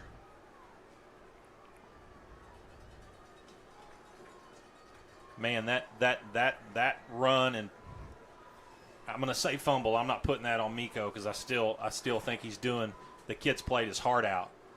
But that no whistle is going to stick in Henrietta's crawl for 2 weeks before they can go hit somebody again, if we're not able to score here and take the lead back or at least tie it up. Good opportunity right here to pull out some special teams magic. So you got Nady is the mid guy, and then Gavin's deep. Beggs lining up to kick it. They do deep to Gavin. He catches it on the run. We got a lane. Trying to get over here on this side, looking for a block. We got he a lane. Gets around it. Look out! Gavin Williams down the sideline. 40. Cut back. 20. He's going to go. Oh, my goodness. No flags on the play. Flag right here. Aaron, you did not throw that flag that late. He's going to score. Unbelievable. Gavin is 2 yards from the end zone when the white hat throws a flag all the way back here at the 40. Gavin Williams with a 75-yard touchdown, kickoff return touchdown. And I watched the whole thing, the white hat from Henrietta's 40-yard line throws a flag to the 37-yard line on a block in the back. And when he threw it, Gavin was at the 5-yard line. And that's when I said no flags on the play, and then flag on the play. So as I said earlier, trying to maybe even the score up. Excuse me for losing some bias here. 56 seconds to go. Knights with the ball at the 48. And I will say there's a chance we did hit somebody in the back. But here we go, 56 seconds to go, 26-20. Knights with the football. That touchdown erased.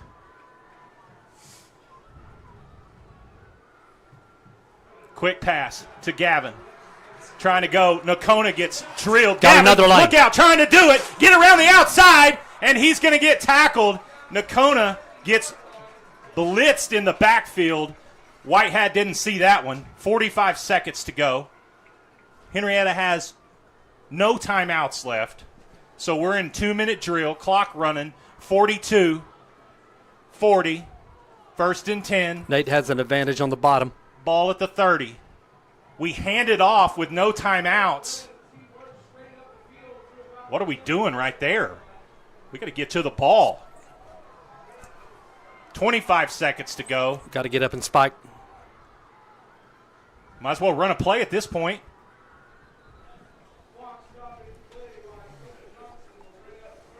$17 seconds to go. Third down. Would be a great comeback right here after getting that call against Miko, and then they score. We get the kickoff return. We get a flag thrown back from the touchdown being scored 40 yards away, still showing fight right here, and got time to score. Absolutely. I'm going to take my hat off to our kids.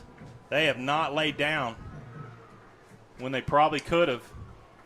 They were dejected, but Gavin has infused the entire stadium. 17 seconds. Here we go. Third down. Nakona can't take a sack. Got to find a guy to throw it to. 10 seconds. Throws it to the corner of the end zone. He's got Nathan down! Touchdown! Oh, my goodness. It came out of his hand. The most exciting incompletion ever called on KVTV. And Nady was open. And I almost feel like the defender just knocked it out of his hands as he was trying to come down and possess it. There is a penalty on the play. The problem is, even if it's against Beggs, it's going to give us yardage, but there's enough time for one play left. We want the time back.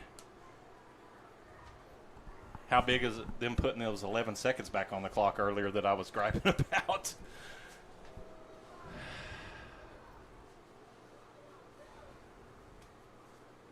So Henrietta, penalty is on Beggs. Defensive holding. But it's going to come down to one play, ball at the 15. So your best play. Beggs has a timeout. Henryetta does not. Oh, man. Does that mean 3 touchdowns have been robbed? Important right here to get the snap in the hands. Offensive line has to make sure they get on their blocks. Let's go make a play. Absolutely. 15, Zayden Montgomery in the game. Jump ball guy. And he's taller by a foot. He's wanting to come off the field now. What are we doing? Unbelievable.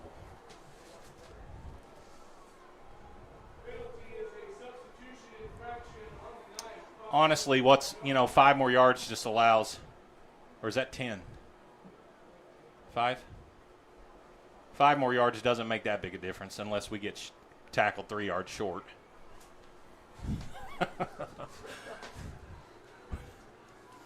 Okay, so here we go. 6 seconds. 1 play barring a penalty. Snap to Johnson. He's going to roll out to his right. Need guys to get into the end zone. He's looking.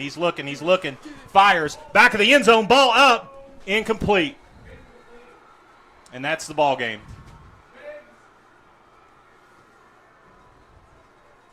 And Beggs celebrates on the field.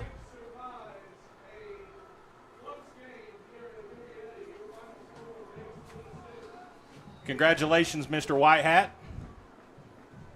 2 plays coming down the stretch there. And I'm just speechless.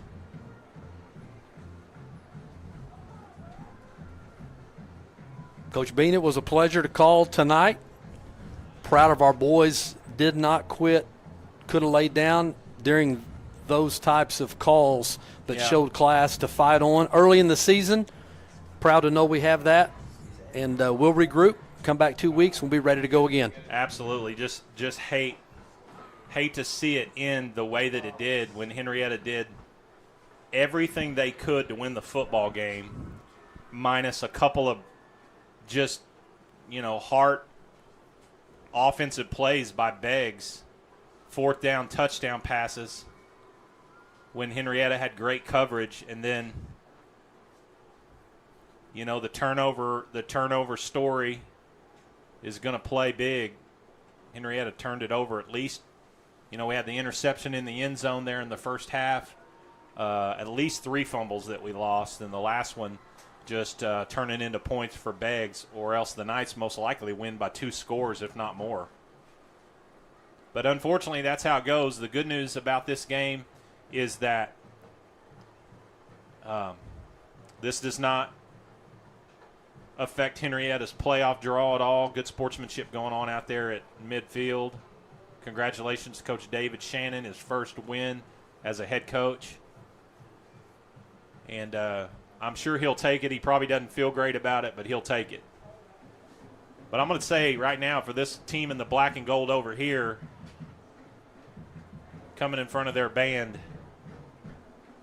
this win could be huge in motivation when they take the field again in 2 weeks against the Morris Eagles and they start district play. Because the number 1 goal is to make the playoffs and make a run, and all of that is still in front of them. I honestly think they were the better football team, Mr. Price, tonight in most phases of the game, other than just, again, the turnovers and just the 4th down getting off the field. Defense played good all night long, just the 4th down, and you got to give Beggs maybe the most credit. And it's always a tough job as an official or referee when you're making calls. But the bottom line on that is our players did not quit in the time that it got difficult. Adversity reveals character. They showed tremendous character. Miko did a great job running the football there. Unfortunately, official decides to make a call that it's a fumble. Don't believe it is, but they're the one who make that call. We get a great run back on special teams. We score a touchdown. A flag's thrown 40 yards back. It is what it is. We can't stop that. What we can do is learn from those situations, know that we did make those plays, and then take that off into the bye week and to be ready to come out and ready to get a W against Morris in 2 weeks. Yep. We're signing off. Week off next week for Henryetta football, softball still rocking and rolling. Cross country headed to North Rock Creek tomorrow.